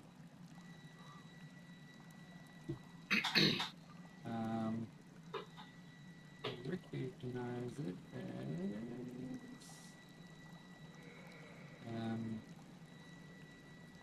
as you recognize it will take you to Magdot's castle. Okay, so Malcolm, would I know if taking it off the wall would remove its properties, or will it work if it's removed? That kind of check. Okay.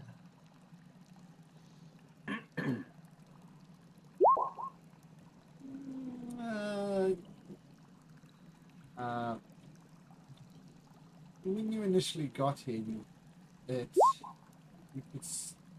taking it off wouldn't be a good idea. But, Okay. You have a look at it. It's very firmly attached to it and nothing else.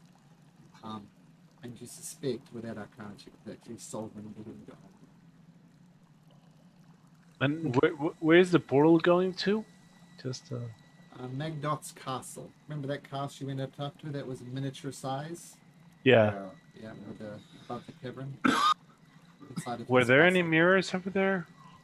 You actually, guys, didn't actually get to that particular room, but you Yeah, we recognized didn't. the furnishing.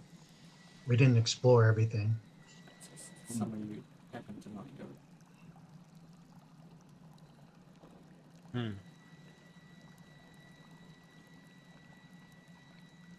All right, let's boogie. So we can just do this part in the theater of the mind, if you like. So dragging these tokens around. So you go back to the Lady Valanwalv. And she greets you, surrounded by guards as she was before, and says, "So, do we have an agreement? You slay Muriel for us, and I'll give you safe passage through to the next level. No questions asked. You may, I do not give you leave to explore our territory, shall we say, but we'll provide you safe escort to delve further down into this dungeon. That is the deal. I'll be in agreement." Yes. We are in agreement. Well, may the blessings of Loth guide your journey. Is that guy here somewhere in the background? Do I see him? That it was going to help us? Yes, and he says, My lady. I have not been with this house long, but I think it's time for me to prove my worth. I will join these adventurers and make sure that they are A, true to their word, and B, that they will defeat Miri. So do I have your permission to join them? Roll me a d20, Joseph. See if she agrees to them join. Aye is good.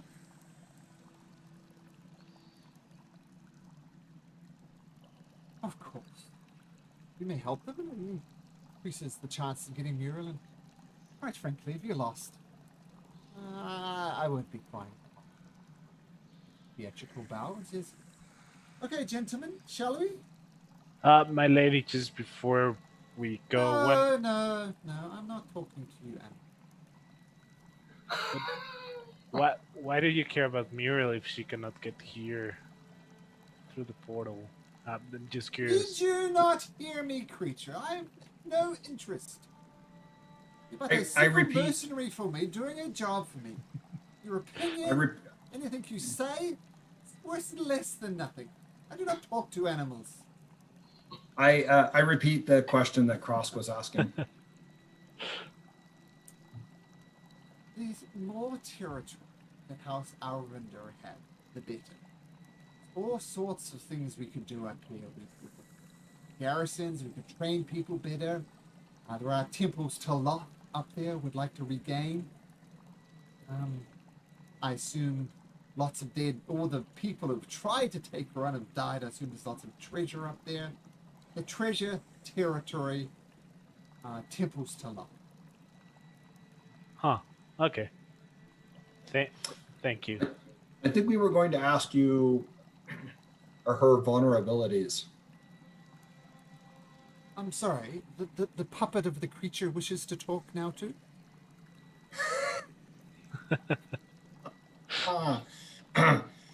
Did you hear anybody else speak? That was coming directly from me, King Dawnbringer. Yes, we wanted to ask you about vulnerabilities, something that might give us an upper hand against Muriel. Well, I assume it was the human half of you that acted as a puppet for your friend. But weaknesses. This is in my interest, no doubt. Well, as I say, she doesn't like her own reflection. That is true. She moves quicker than most. I don't think you'll ever be able to trap her in a corner.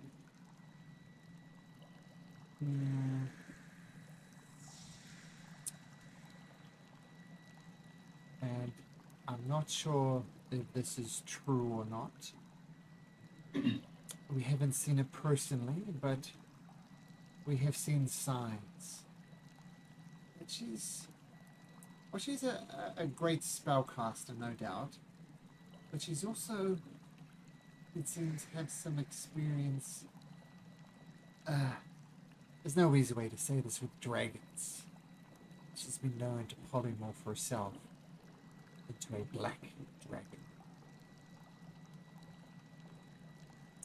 Do that. That's a good tip. On what you like, but yes, black dragon.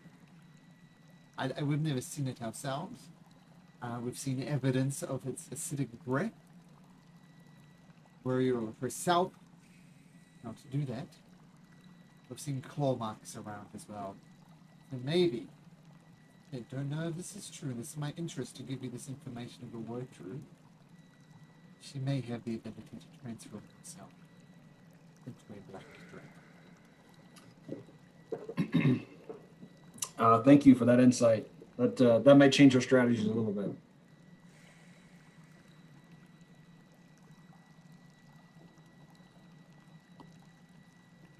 Any other questions?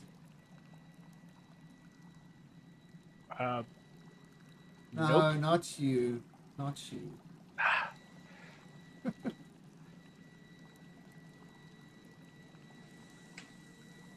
Okay. Blessings of Loth be upon you. And pushes you away. Okay. Either way, I'm going to start approaching Snapper, Kane, and Joseph. and say, guys, I'm going to need a teeth from each one of you, except you, Snapper. You have to give me something else. Maybe a toe you don't use that much. It's for insurance purposes.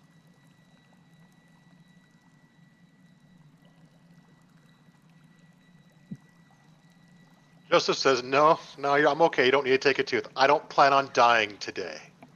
Oh, you never plan on doing that, but it happens. And I'll just kind of puff my chest out a little bit and be like, it's not a good day for it, Krosk. We're good. Okay, well, then you have to tell me you're okay if I chop a hand if you fall down and I manage to escape. Are you okay with that? I'm not going to go down, but you do whatever you want. I'm just letting you Okay. know that's not on the table for tonight or today, my friend. All right, cool. What about you, Kane? Are you cool with a tooth?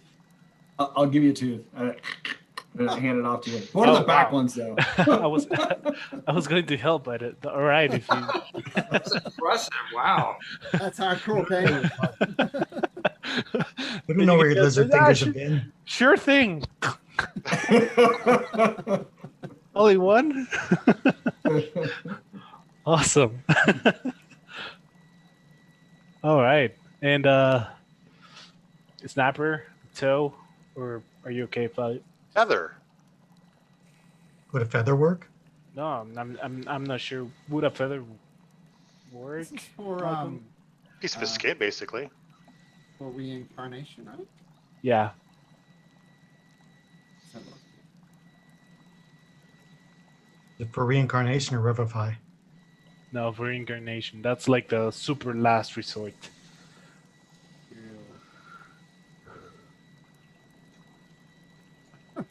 Um.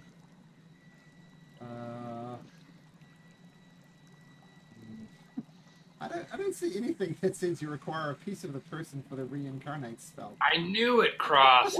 No, you do. You Maybe can touch a dead humanoid or a piece of a dead humanoid. Oh, I'm I see. You didn't even have tooth? What the hell? Oh, I see. So the body was dissolved in acid or something. We get Yep. the body back and this would work. Oh, okay. A feather would suffice.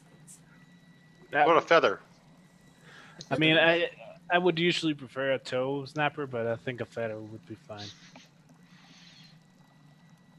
Yeah, he'll only give up a feather. All right. Cool. All right. So you don't have Joseph's, and did you get one from Saeed? I think I did. Yeah. Yeah, that was the Just first one, Joseph. him and Balin. Just Yeah, Joseph, we're not failing. Yeah, it's not happening. Positive mindset. All right. That's fine. Okay, so you take your leave from the Queen, and head back to the teleportation statue. Just so you bamf up over here. Zaran is with you.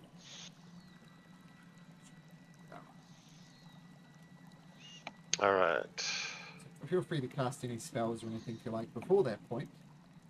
Roll pass without a trace. Okay. No doubt. I'm going to cast. Let me see here. Do it level. Cast invisibility, but I don't know if I want to get other people with it as well. So it's like I get I get 3 people is what I'm willing to do. Do we want more than 1 person invisible, or do we want up to 3? I don't want to talk you out of it, but I think she said that it can see Yeah. his true sight. Okay. Then never mind. I won't cast that. And you can cast haste if you want, Kane, but it only lasts a minute.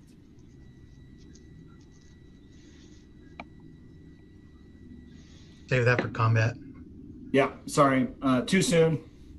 I'm going to go to Saeed and say, you're looking a little like you need a little armor. It's just to remind him he's not here to cast mage armor, so it's up for him when he comes back. Okay, or reset his spells and we'll get mage armor on him. I mean, they said 25s. I don't know if the mage armor is going to help, but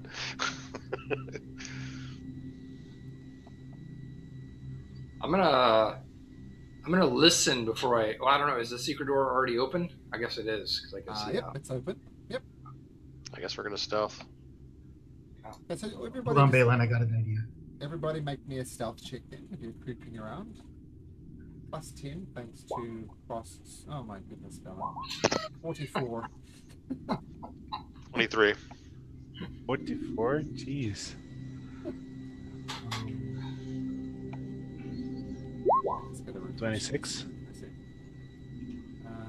Okay, 26.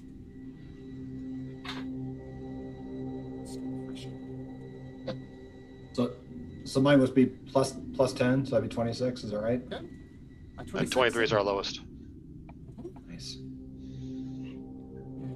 Like Syed and someone else. Snapper. Nope, I was up top. I You're did just it up early. top. Oh, so 36. Yep. And I'll roll for Syed once my screen comes up. And you said you're making a perception check, Kane, to see if you can hear anything? I am. Yeah, make me a perception check, Kane. What was it? 20. 20.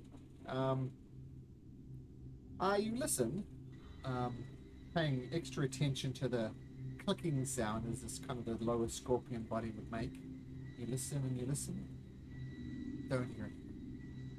Just the wind whistling around the Okay, so I'm going to do something, Malcolm, then. Yep. I'm going to activate my Gem of Seeing. And then you speak it for the next 10 minutes. gives me True Sight. Alright. Done. Then I'm going to use my Mage Hand with the hand mirrors that they gave us. And I'm going to Mage Hand the mirror out and look down the aisles. Bye, you dick. Wow. Okay. So you're using a mirror to peer down the corridor? Yeah, prison style. Okay.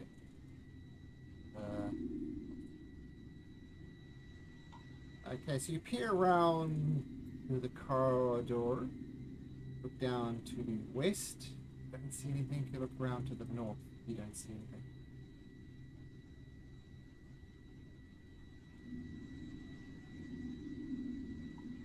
I give everybody a thumbs up. So I should do Zarin as well. Malcolm, I put my Aurora protection with the new magic item thing I had that increased the radius. Oh, sure. So what's the radius now? Oh, I see, you've done it. Yep. So your friend Zaran, he rolled a natural 1 for his stealth. That gives him a stealth of 20. Oh, nice. Stealthy guy. Zaran's 6. Good. Coast better this way at least.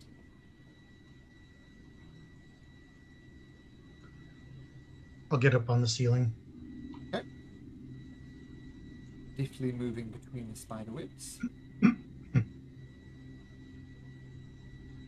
Should we go north or west? I thought these were these doors smashed, or they just or were they just opened when she came through? There were doors.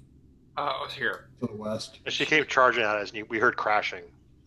Did she smash those doors? These doors are closed. There. Okay. All right. That's where she came from. So maybe we should listen over there and see what's up. I'll do that.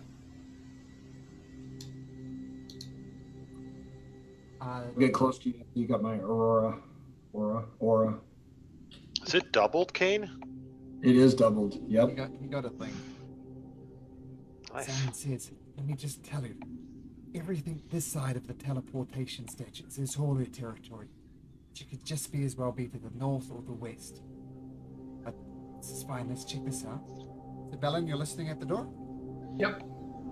Make a perception check. So Listen closely.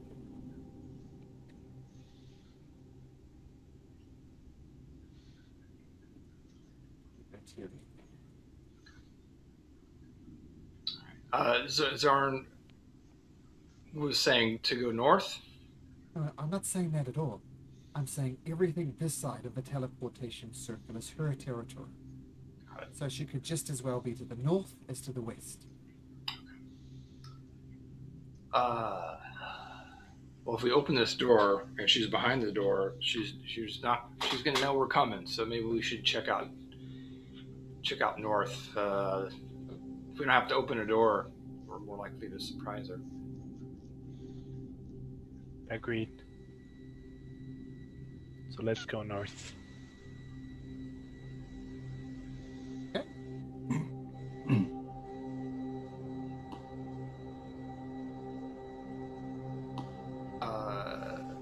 Snapper, your true sight is ongoing, or was it a one-time 10 thing? minutes. Oh, 10 10 minutes. Okay, do you want to take the lead? Because she was invisible, so I wouldn't be able to see her. Okay. I'll try to be within 20 feet of you. No, that's okay. I'm on the ceiling anyways, so Okay. just give me some distance to look ahead. Okay. And I'll give you a thumbs up to Don't die. each point. It'll be a stealth of, what was it? 6? Okay. 36.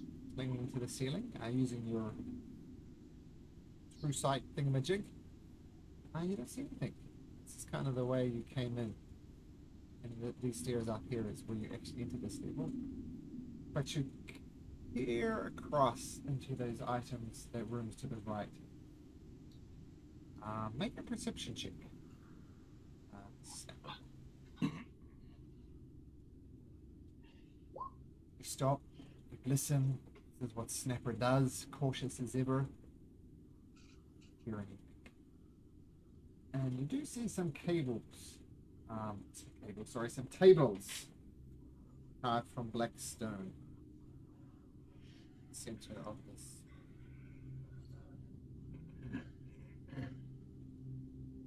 Like that, a bunch of chairs around it. And you look around, and this is very obviously a dining room, but it has been trashed. There are chairs around these tables, but they've just been thrown to the ground. Yeah. There's a wrecked cabinet up here. Yeah. Dining room. There's no obvious signs of life here. Malcolm, can I see if there's any track? Like, I don't know if it's dusty or whatever. Can I try to track to see if there's fresh scorpion tracks? Yep, make a survival check. Yeah. There's definitely lots of small, sharp legs around this place. None of them. Some of them look fresh, some of them don't. Do they look like any of them going through the door that Snapper's at? Yeah, and coming out of the door as well. So, lots of tracks, guys. Yeah, I'll just relay that information. So she could be behind that door. All right, I'll come over here and I'll mage hand the door. Okay. So the door swings open easily enough. Don't want that door to be trapped. One time we don't check it, this time it's trapped, but it's not. It's just a corridor.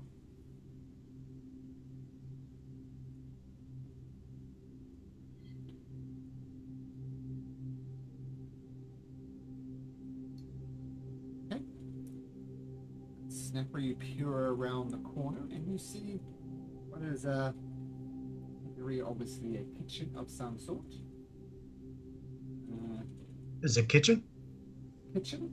What's interesting about it is some of the tables that are in here are floating around, not just as if they're levitating. So a bunch of tables. bunch of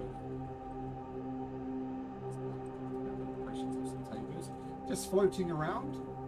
There's several rusty utensils floating around as well, and some splintered wood cabinets floating around, and a broom is floating around as well. It is all just slowly drifting around this area. They don't notice you at all. They don't react in any way.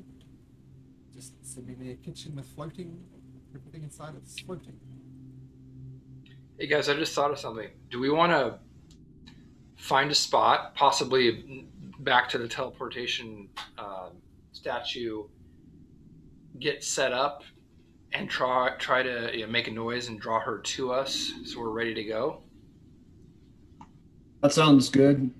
Just in case we had to make a quick departure, is that what you're trying to say? Yeah, well, it's kind of like both. She comes to us and we're ready to go, and yeah, we could escape if necessary. Yeah. I can mimic the sounds she was making. That might get her attention. Why does she hear herself? Sounds like a good plan. Yeah, I mean, we can. Yeah, I like it. Okay. And if it doesn't work, obviously we can continue on searching around, but... Yeah. We will lose the element of surprise, though. True. So I guess the trade-off of a better position is just the surprise. Well, it's not guaranteed that we're not going to surprise her anyways. True. She was pretty observant. In here, Snapper, you see cabinets, tables, obviously a pantry of some size, some sort, and a chest sitting here in the corner. Huh? I like it. I'm going to say one of the prudent things that Syed would have done is literally cast Detect Magic. And it says, be careful, Snapper. That chest is magical. All right. So it's magical. I guess I'll check to see if it's trapped. Okay, make an investigation check.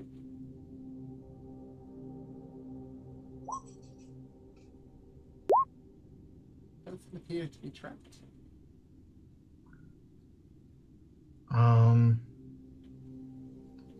Let's see. The true sight just few doors in my magic. You can see. Would an Arcana check tell me what magic is going on with it? Try.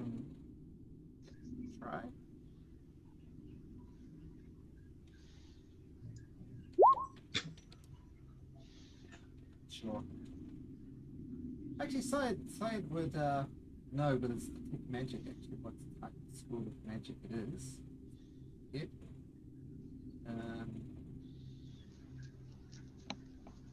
It would be.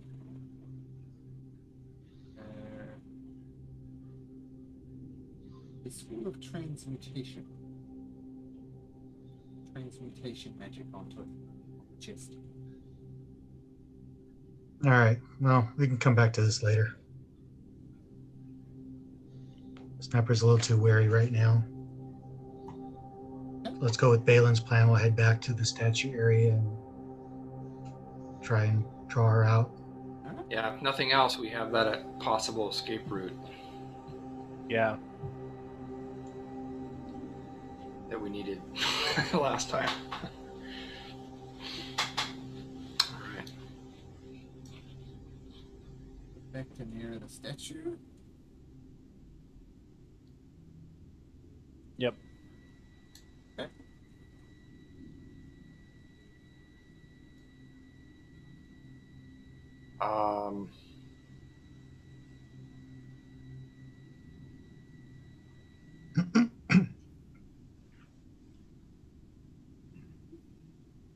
All right, boys, how do we want to do this? Well, Remember, do whatever somebody preparation. heard, just so you know, someone listened at this door and didn't hear me. So that's the information.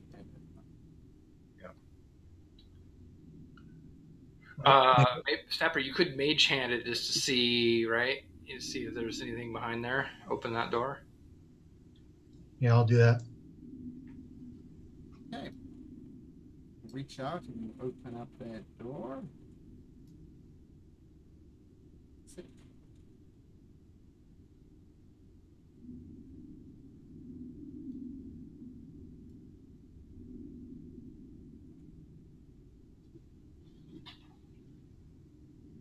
Am I supposed to be able to see anything?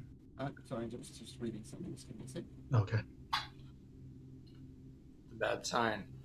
I was just gonna say that. Wait, why do you got to read something? That doesn't sound good. So the door swings open.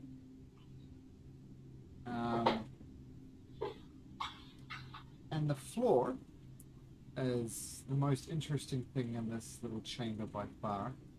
The floor is sunken a few inches into the ground, covered wall to wall with humanoid skulls that are yellow and brittle with age. They look like cobblestones at first glance, but it's almost as if this particular area has been cobbled skulls. You recognize some of them. Some of them are humans, some of them are dwarves, some of them are elves, some of them are gnomes, some of them are halflings. There's a wide variety in there. Are there any full skeletons or anything like that, or just the skulls? Just the skulls. Mage hand the mirror again and peep around the corner, both sides or both ways. Okay. What I'll do is I'll let you move in there. That's what you see with your mirror. Okay? Okay, got it. Let's put you back there. Anything, Snapper?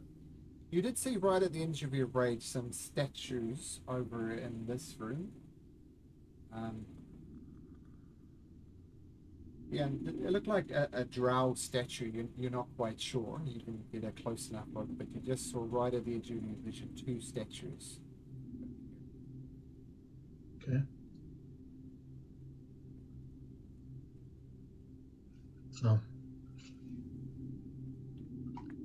prepare whatever you're going to prepare, and then I'll start making noise.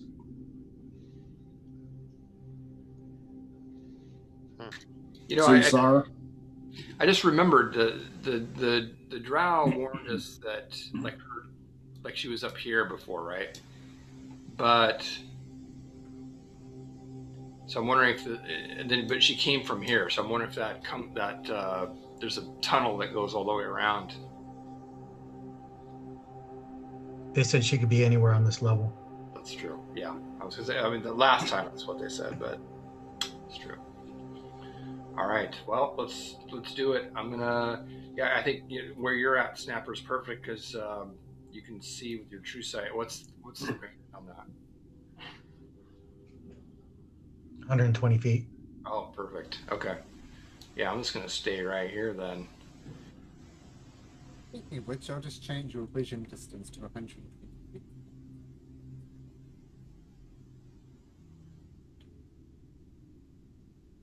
So we could all ready actions, right? If we notice her coming. I believe the plan was for Snapper to say something, mimic something. Yeah, when the party says we're ready, I'm gonna let out some of the screeching noise that she was making during our last battle. So imitating her as best you can. I'd normally say a performance, but Snapper does this perfectly because that's what he does.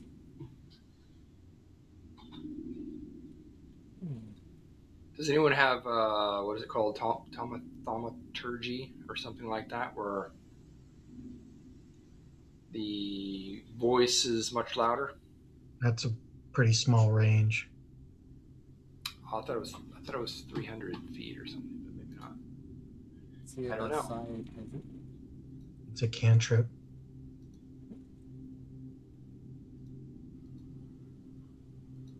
So side.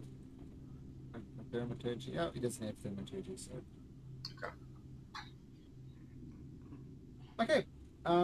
So you make it. I assume you're trying to make it as loud as you can to alert Muriel. Yep.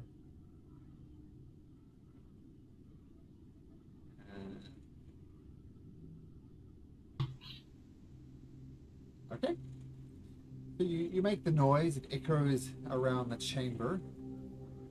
You wait. Various things appeared. So wait a minute, 2 minutes, 5 minutes, Cool. 10 All right. minutes.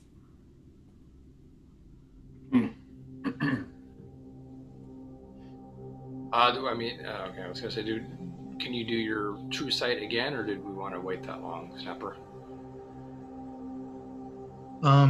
No, at this point, I don't think it'll matter. Okay. Likely not going to be invisible. I'll start making sheep noises. Okay. Make Done. some chicken noises. I think she knows we're here, but she just needs a little bit of motivation. So I'm chicken gonna noises yell, help. Muriel, we're here for you, and we have a mirror. Mention a mirror and say, we're coming. The voice echoes around the chamber. We all have mirrors. You better hide. As for Belen and Joseph, make an intimidation check.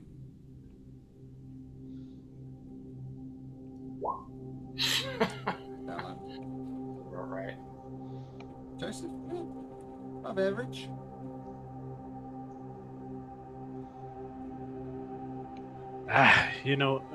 Guys, why don't I cast locate creature and we know where she is? I think she's just playing with us at this point. I like it. Yep. You bring up that All right. spell, Ross. Sure. Since creature, you have, yeah. So long as you have seen such a creature up close within 30 feet.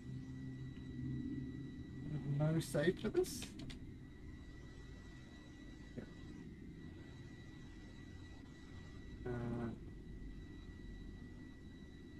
So can you concentrate 1 hour? Yep. Spell karma creature running waters 10 feet wide. Lux. Okay.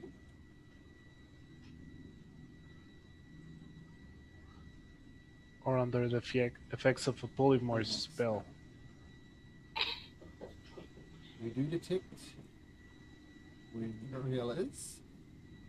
Give you a direction and a length in just a second.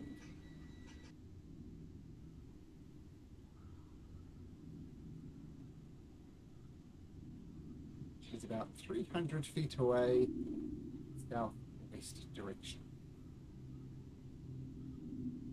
Well, maybe she didn't hear us.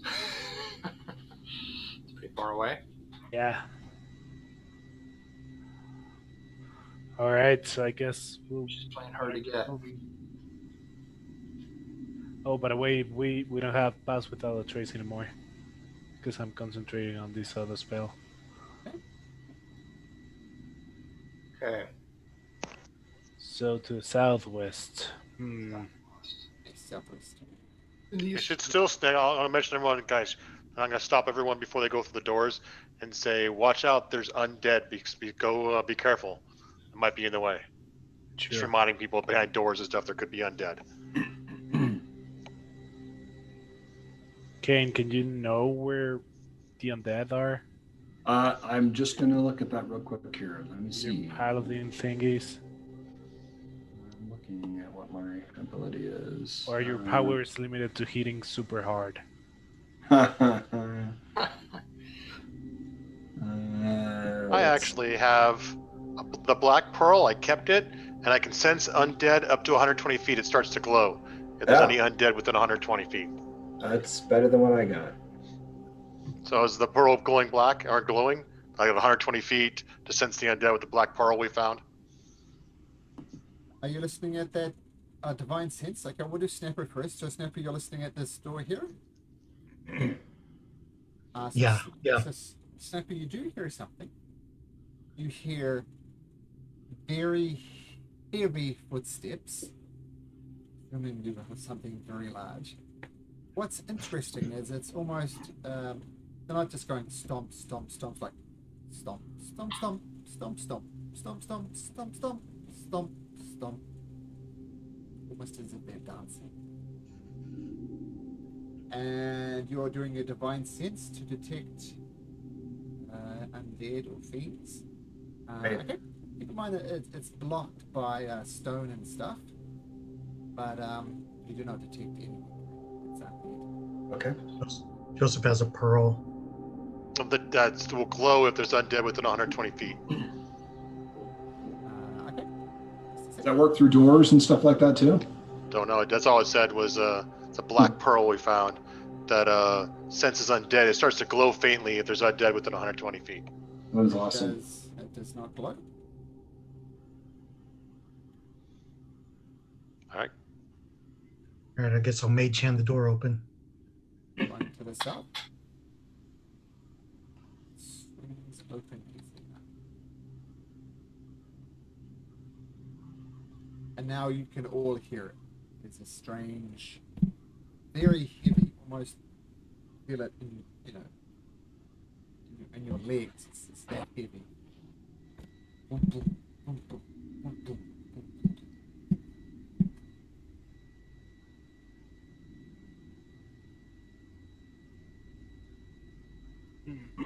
Joseph, just as you get there, your undead gem thing starts going ding, ding, ding, ding. Okay. I'll I kind of mage, hold it out to everybody.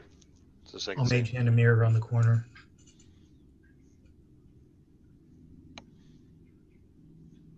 What you see.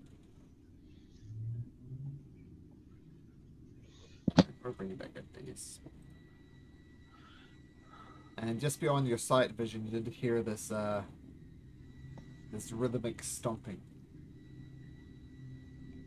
I'm gonna ask Krosk if we're going the right direction towards Muriel. Are we going the right direction? Are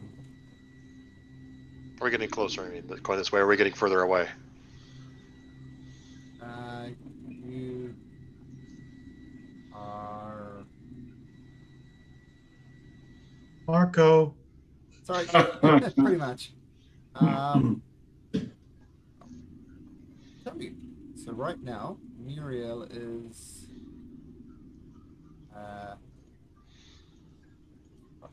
Cross.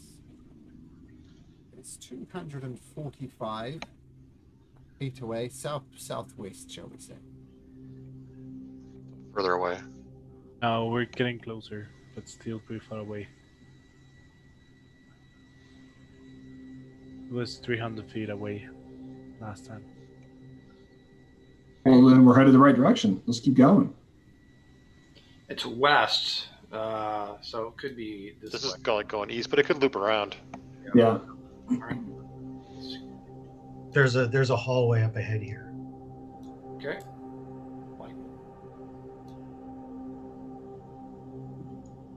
You're sneaking around again Oh yeah, stealth. Yeah. without +10.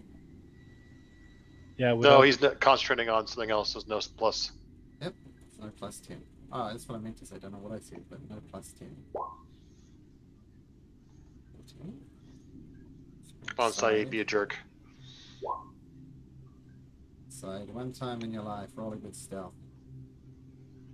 Hold on, I'm waiting on mine here. Let's see, stealth. There we go. Oh. Get a +1 to stealth. Make me rolls a. Word. Well, yeah. Oh, no, what did I do language options?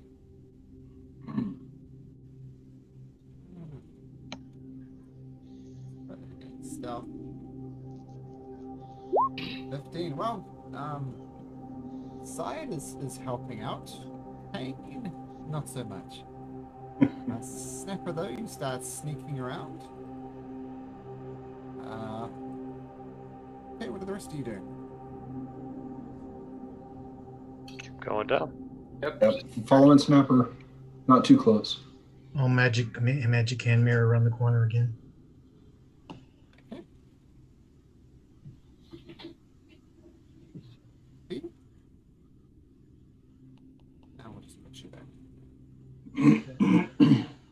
Kane, as you step in there, there's a little bone fragment, a little skull on the ground. You didn't notice. And you stand on it, and there's a cracking sound echoes around the chamber. And a huge rock comes flying straight at your head. And rolls a natural one, so the rock comes and just smashes against this pillar. Then a second rock comes flying towards you, and this time it does hit. As you step on the skull with a little crunching sound, this big rock comes and bludgeons you right in the side of the head, momentarily stunning you for a total of 27 bludgeoning damage. Oh, that hurt. That hurt, guys. Ugh. And I wouldn't need you to roll initiative. Wasn't sneaky enough.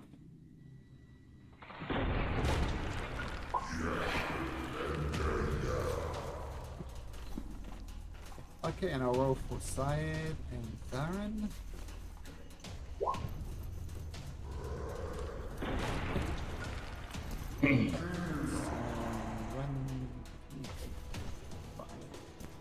One, two. I'm good. So Joseph, this rock comes flying over top of your head and smashes into Kane. Turned out they could see Kane but not see you. You're lucky that this rock didn't clock you as well. Came out from the west. East? I mean, there's a wall here, so it came from down east. here? I'm so bad at distinguishing between east and west. It's just ridiculous. But Don't get Jeff started. Don't get Jeff started. Alright, so I'll activate Blade Song just so I can get my AC and movement up. And then I'll move down some. So I haven't seen where it's coming from yet, so that's 10. 20.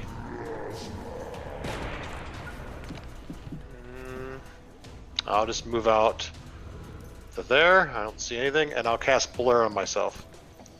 okay. What would Syed do? Syed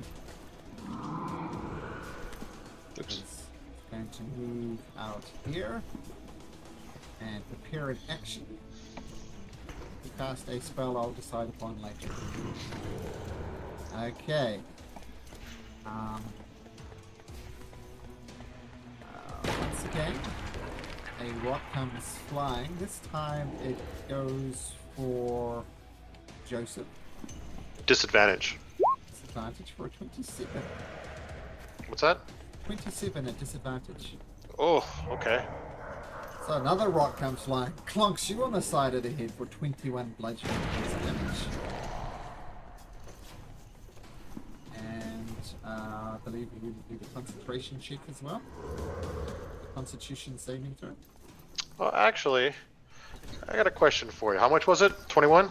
21, yep, 2 to 1. I'm going to cast Song of Defense and can use a spell slot to make that 0. So I'm going to do a 5th level spell slot to so 5, 10, 15, 20, 25 5th level spell slot to reduce it by 25. And that's, So I pull my sword out and I swish the rock away, taking 0. Nice. So that's not even a reaction, is it? It's just a thing that happens. Let me see. You can use your reaction to spend it. It's my reaction. Oh, so your reaction's gone. Oh, I do see that. Yeah, cool. Yeah, so nice. So you see Kane get clocked in the head and you just gently parry it to one side. Now, Show off. seeing... Gonna throw another rock at Joseph, but this time bounces wide. Yep. Crossed. Alright, so I don't see where they are throwing rocks to us. So I guess I'll just move 30 feet. And I'll cast Conjure Animals at the 3rd level. I think I have... How much was the range of that? 60 feet. So I'm going to cast the trusty constrictor snake. Okay. Right over here. Oh, Oh. so- Sorry.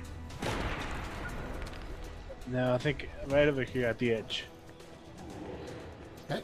So you need to roll for your snake. Correct. That is Okay. correct. I don't think you can see. That's a terrible roll for the way the initiative order works out. Yeah.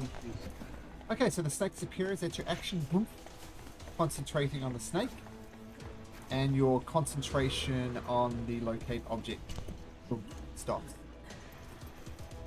Yep. Okay, that's your turn, Cross. That is my turn. Valid. All right. Let's see. I'm gonna move up so I can see 5, 10, 15, 20, 25, 30, 35, 40. All right. So so what do I see? I see it, but I don't. It's just a name. Well, It's just, What you see is these look like Drow. Just normal, everyday Drow. But they are obviously huge, much larger than you'd expect. And yeah, just huge Drow. okay. Well, I'm gonna shoot at this one with my bow then, and Sure. I'm hidden right from them, so this would be an advantage. Why would you be hidden? Oh, because you're a dark thing. Yeah, it was stealthing it. Okay, Sure. cool. Excellent. Then I will shoot. Yep. I'm intentionally not doing Hunter's Mark for a reason. So that is terrible. With advantage if it's... Oh yeah, 21. Okay, excellent. Forgot about that already. 17, got So it. 17, and I will shoot another one at that dude. That's as 9. well. And I'm gonna use my sneak on this one. Yeah. Actually, yeah, I'm gonna use it since I hit it. So that's 3d6. Sorry, I didn't click that on. Sure. 11 more. Got it. And then my Gloomstalker attack. Yep. Minus the sneak, sorry. So then that'd be 17 more. And then I'm going to use my bonus action to hide behind this pillar. Okay. Let's make the stealth check. Okay, got it. Okay. Alright, that's it. Zarin comes out from behind this corner. He takes out his light crossbow. Oh, yep. And he gets down, takes a shot. And it does hit. And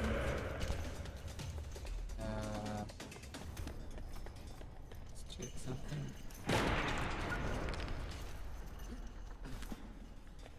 Okay, and it does hit it. You notice when Zarwin was lining it up, it does quite a hits it right in the sweet spot there. Another 25 damage from it. Snapper! Right. I see something's going on over there, so I'm gonna go this way. And I can't see it, so I'm gonna go. I'll just ready in action. If a baddie comes within my sight, then I'll shoot it. Okay.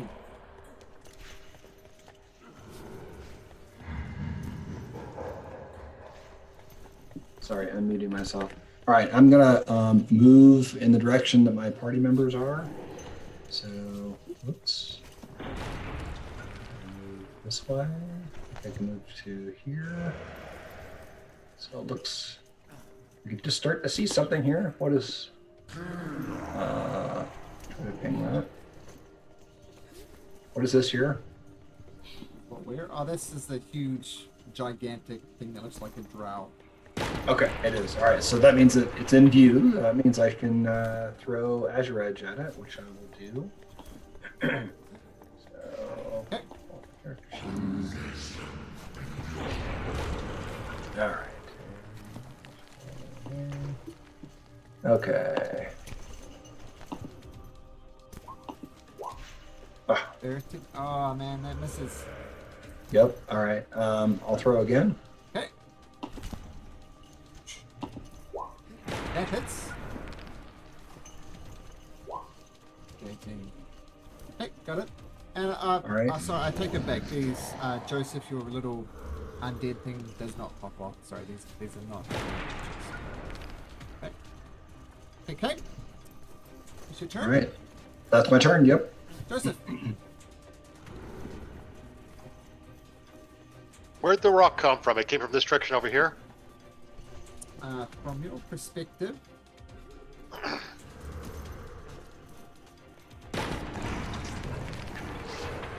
one came from this direction, and this direction. Oh, okay. So they're wailing on this one up here is why I'm seeing everyone shoot arrows and throw axes at. Mm-hmm. Okay, so then I'm going to go this way. 30, 35, 40 feet. Oh, God. Well, the snake will block me from the other one. I'll go there. Yep. Then 5, 10, 15, 20, 40. I can't get within range of that one. 5, 10, 15, 20, 40. Can get up next to that one. Okay. I'll just actually cast Chill Touch on this one up here. Okay. Let me see, where is Chill Touch at? Or not Chill Touch, Ray of Frost. Ray of Frost 23 hits. And I haven't set it up yet. It's another D8 because it's 3 D8s now. So add a 4 to that. 13. Speed is reduced by 10. Okay, got it. That's it? Okay, Syed. Third action doesn't come up. But now we can see it. Going toward silent spells.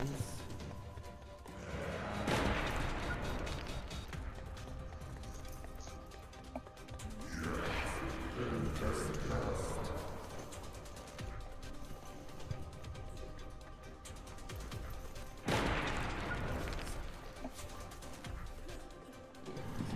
Sorry.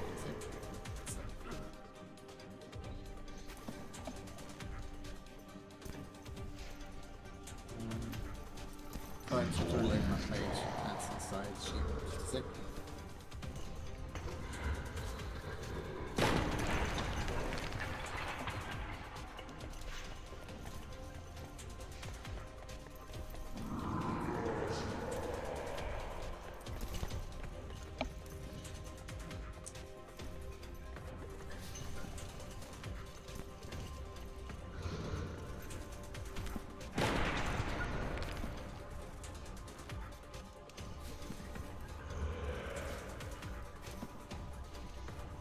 Alright, side.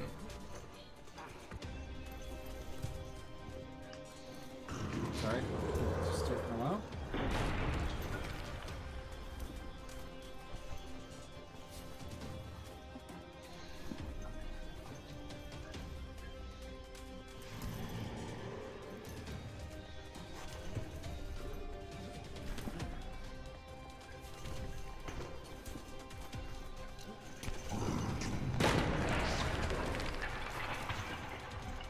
Okay, so Syed going to cast.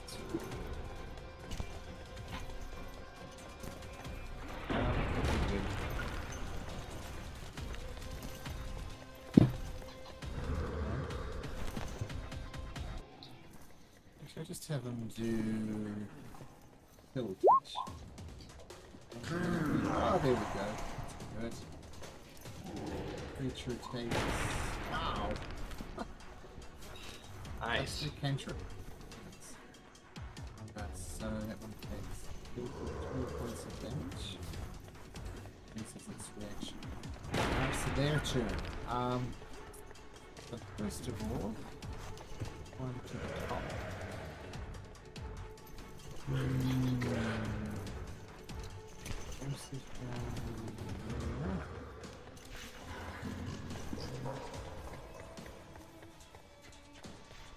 The speed is reduced by 10, so I'm going to get up the side.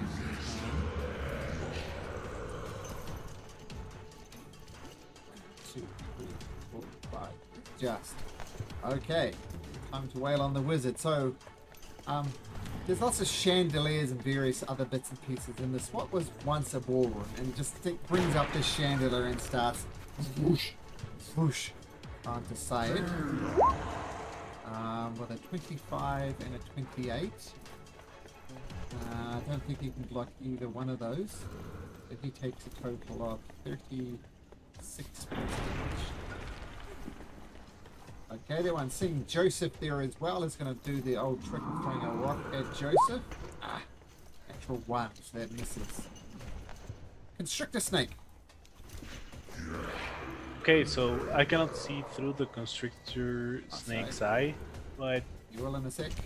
yep. So Cross doesn't know about the mutated Drow over here. Let me just quickly check something. 40, it's far away. 20, good enough. So it's going to move over here. And it's going to try to constrict this guy over here. Okay. So 16. 16 hits. Alright. Since it's as big as the Drow, I think that's fair enough. Yep. Nope, it is restricted. Awesome. And 12 bludgeoning damage as well. Exactly. And it can't move. So it can move, and we have advantages against it, and it has disadvantage. Nice, very good. So the snake wraps around this Drow. Almost like King Kong versus Godzilla. Yep. Cross. Alright, so I think I'm gonna move right over here. I think I need to get closer though. So I was here, I think I'm gonna move over here. And I'm going to throw a bruise flame to the... Yep, to my... hits. Oh wow. That was high. Oh. That's pretty bad. Points of fire damage. Got it. But I'm also going to throw healing word towards Syed. Okay. You It's can 6 get here. him then. Now it's 8. Okay. Yep. Got it. Turn. Bellin. Alright, I'm going to move up 5, 10, 15, 20. I still can't see him. Alright, 25, 30. Oh, I can just see the other one. Yeah, I'm gonna. Since this one's restrained, I'm gonna shoot this one, Sure. and I'm gonna. So I'm still hidden, right? Because of the invisibility and darkness. So I still have advantage. Is that right? Yep. Okay. I'm gonna use 2 of my new fire arrows on this creature. Ooh.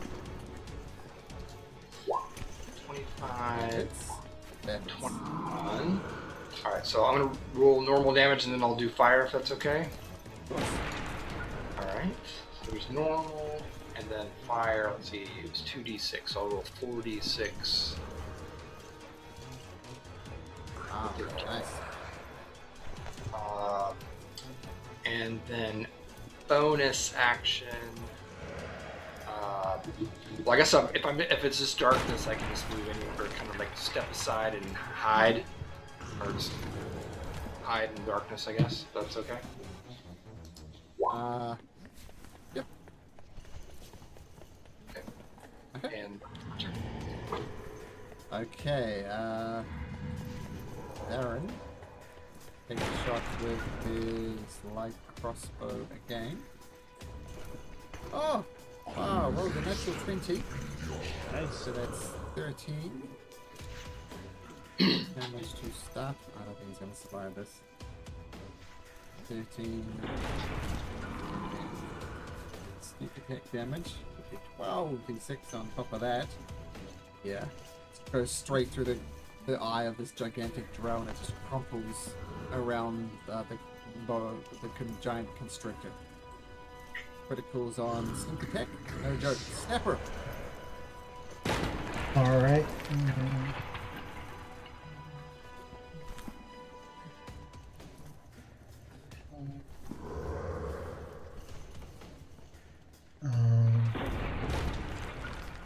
I still can't see anything, so I'll hold action still. Pain.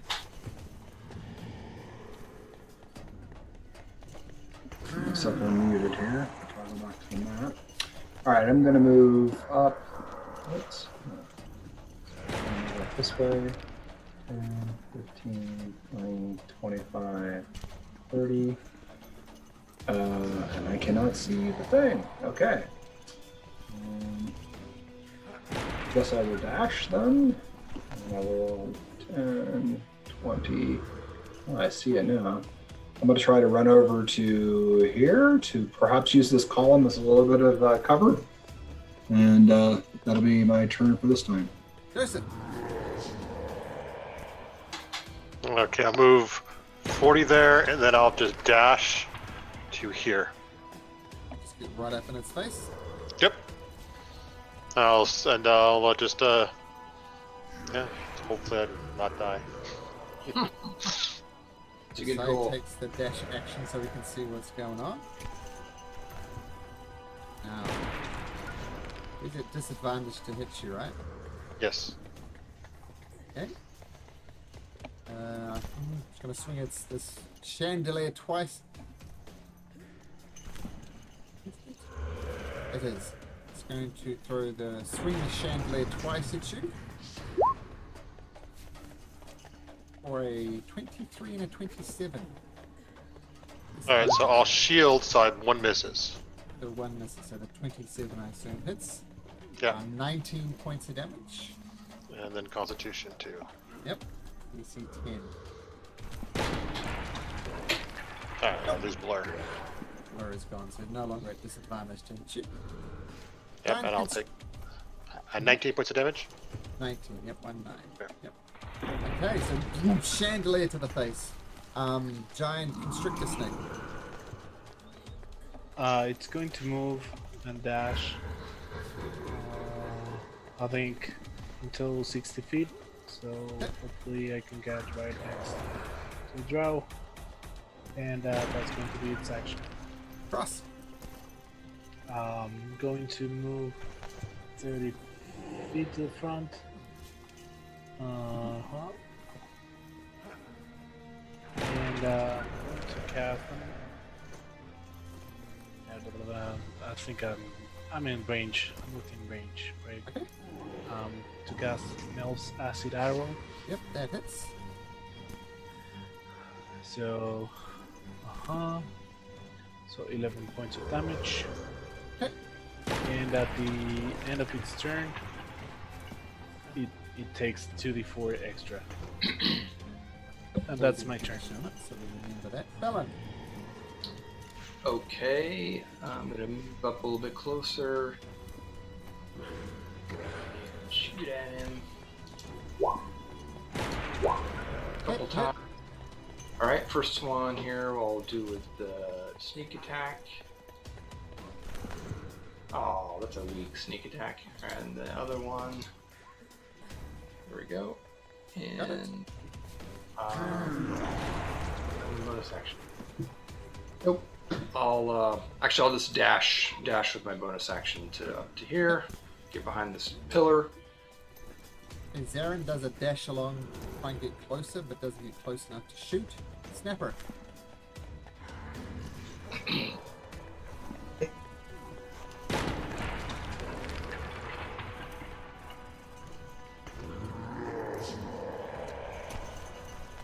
Still can't quite see it, so I'll still hold my action. Joseph. Oh, sorry, I'm Kane. good. Sorry, Go. Kane. Okay. I'm gonna throw Azure Edge Okay. at him. So... Yeah. Thank you. You're unlimited as your age. I know, right? I like it. Thank you, Snapper. All right, so here we go. Number 1, off. Hits. Nice. Okay. Let's do this for damage. Okay. And go again. Misses. Ah, dang it. All right. I'm going to move up though. So let's see here on this. So 20, 25, 30. All right, that's my turn. Joseph. All right, Joseph's gonna do a little kind of like the sword. He's gonna kind of do like a half spin squat, and he's gonna disengage Okay. and hide behind the pillar over here. Okay, you can make an actual hide action if you like. That's stealth. Stealth, yeah.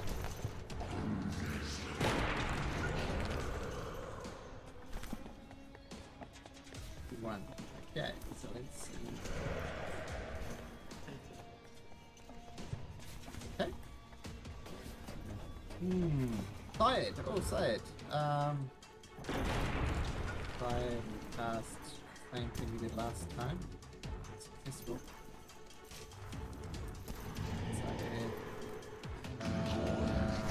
Chill touch. That hits. Critical. Still does 8 points of necrotic damage. And let's put the snake here. It's probably going to attack the snake. But on a 5 or 6, it'll go for Kane instead. It's going to swing around here and go for Kane instead. Going to swing the chandelier once, twice. Hitting one time with a 25 for 23 piercing damage gain. And now, Giant Constrictor. It's going to try to constrict. Okay.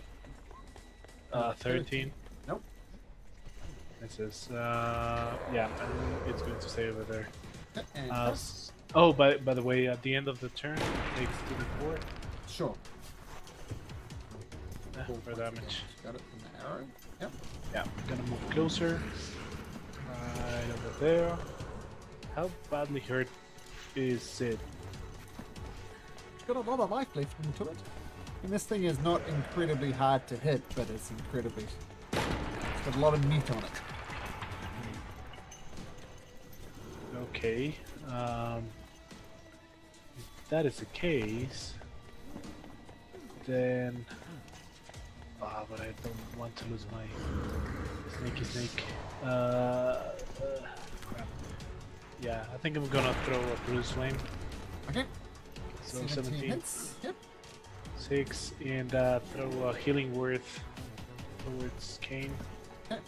Just to keep him all good. So 12 hit points. Nice. 12 hit points to Kane. And Yep. Awesome. Thanks, Cross. And that is my turn. Bellin, you're up. All right, I'm gonna just stay where I'm at.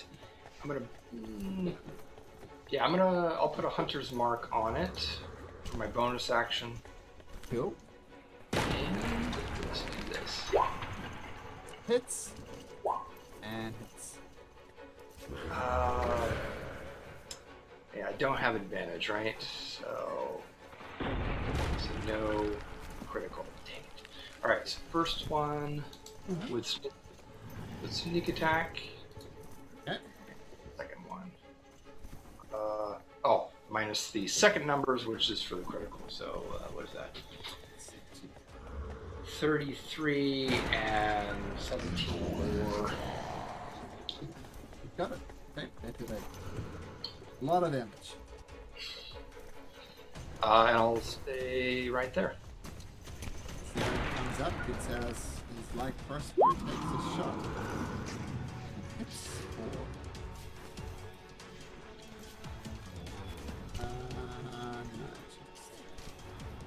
No, just 12 damage. Snapper. Okay. go to here. Now I can see. So now I'll take my shots. Oops. Ah, that was a long walk to a natural one, Snapper. I got one more shot. All right. That hits. You get your sneak attack damage, so it's 14 plus 8, 22, 23 damage. Ooh, it's looking very rough. That's it. Hey, Right. Since he's standing next to me, I will switch from my battle axe to my flame tongue, and Nice. I'm gonna swing. hits. Okay. And I'm going to expend a divine smite on him. I'll save you the trouble. 21. Ah. Take this one down. You cut it through with the flame tongue. Feeling a little underused, Mr. Flame Tongue. And the creature Yeah, that's true. catches on fire, runs around for a little bit, and falls to the ground dead. Nice job, team. Those things hit hard. Tell me about it. I took one to the head.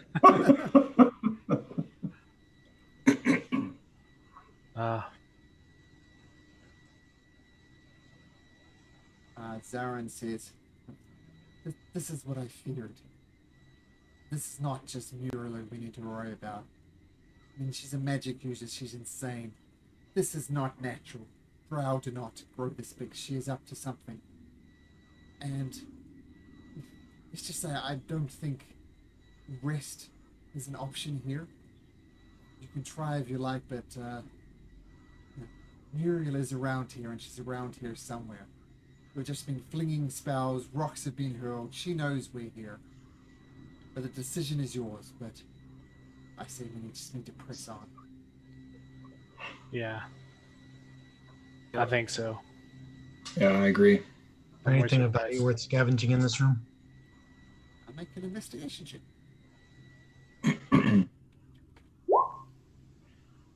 Let's see.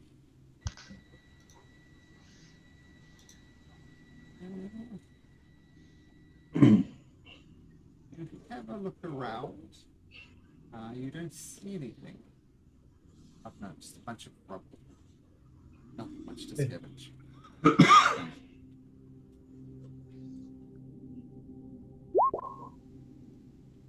Okay. Now, Cross, the interesting thing is, are you going to spend another spell slot to relocate creature? Or keep a giant constrictor? I don't know. What do you guys think? Keep the snake. Yeah, I think we know the direction at least, right? So Yeah, it was to the southwest. Okay, so you maintain concentration on the snake. How long? Is it an hour? An hour, yeah.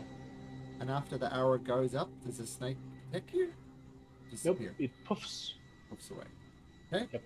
By the way, the snake has blindside for 10 feet. Okay, good to know. I think this will be a good place to end for the evening. We're almost there. And with the battle with Muriel potentially on the horizon, it would be good to have Syed back as well, because it's really hard to play a spellcaster when you're the DM. Yeah. Plain old fighter. Okay, but thank you very much, gentlemen. You. Okay, and we'll see you next week. okay. All right. Yeah. See you next week, everyone. Bye. Take care, guys. See you later.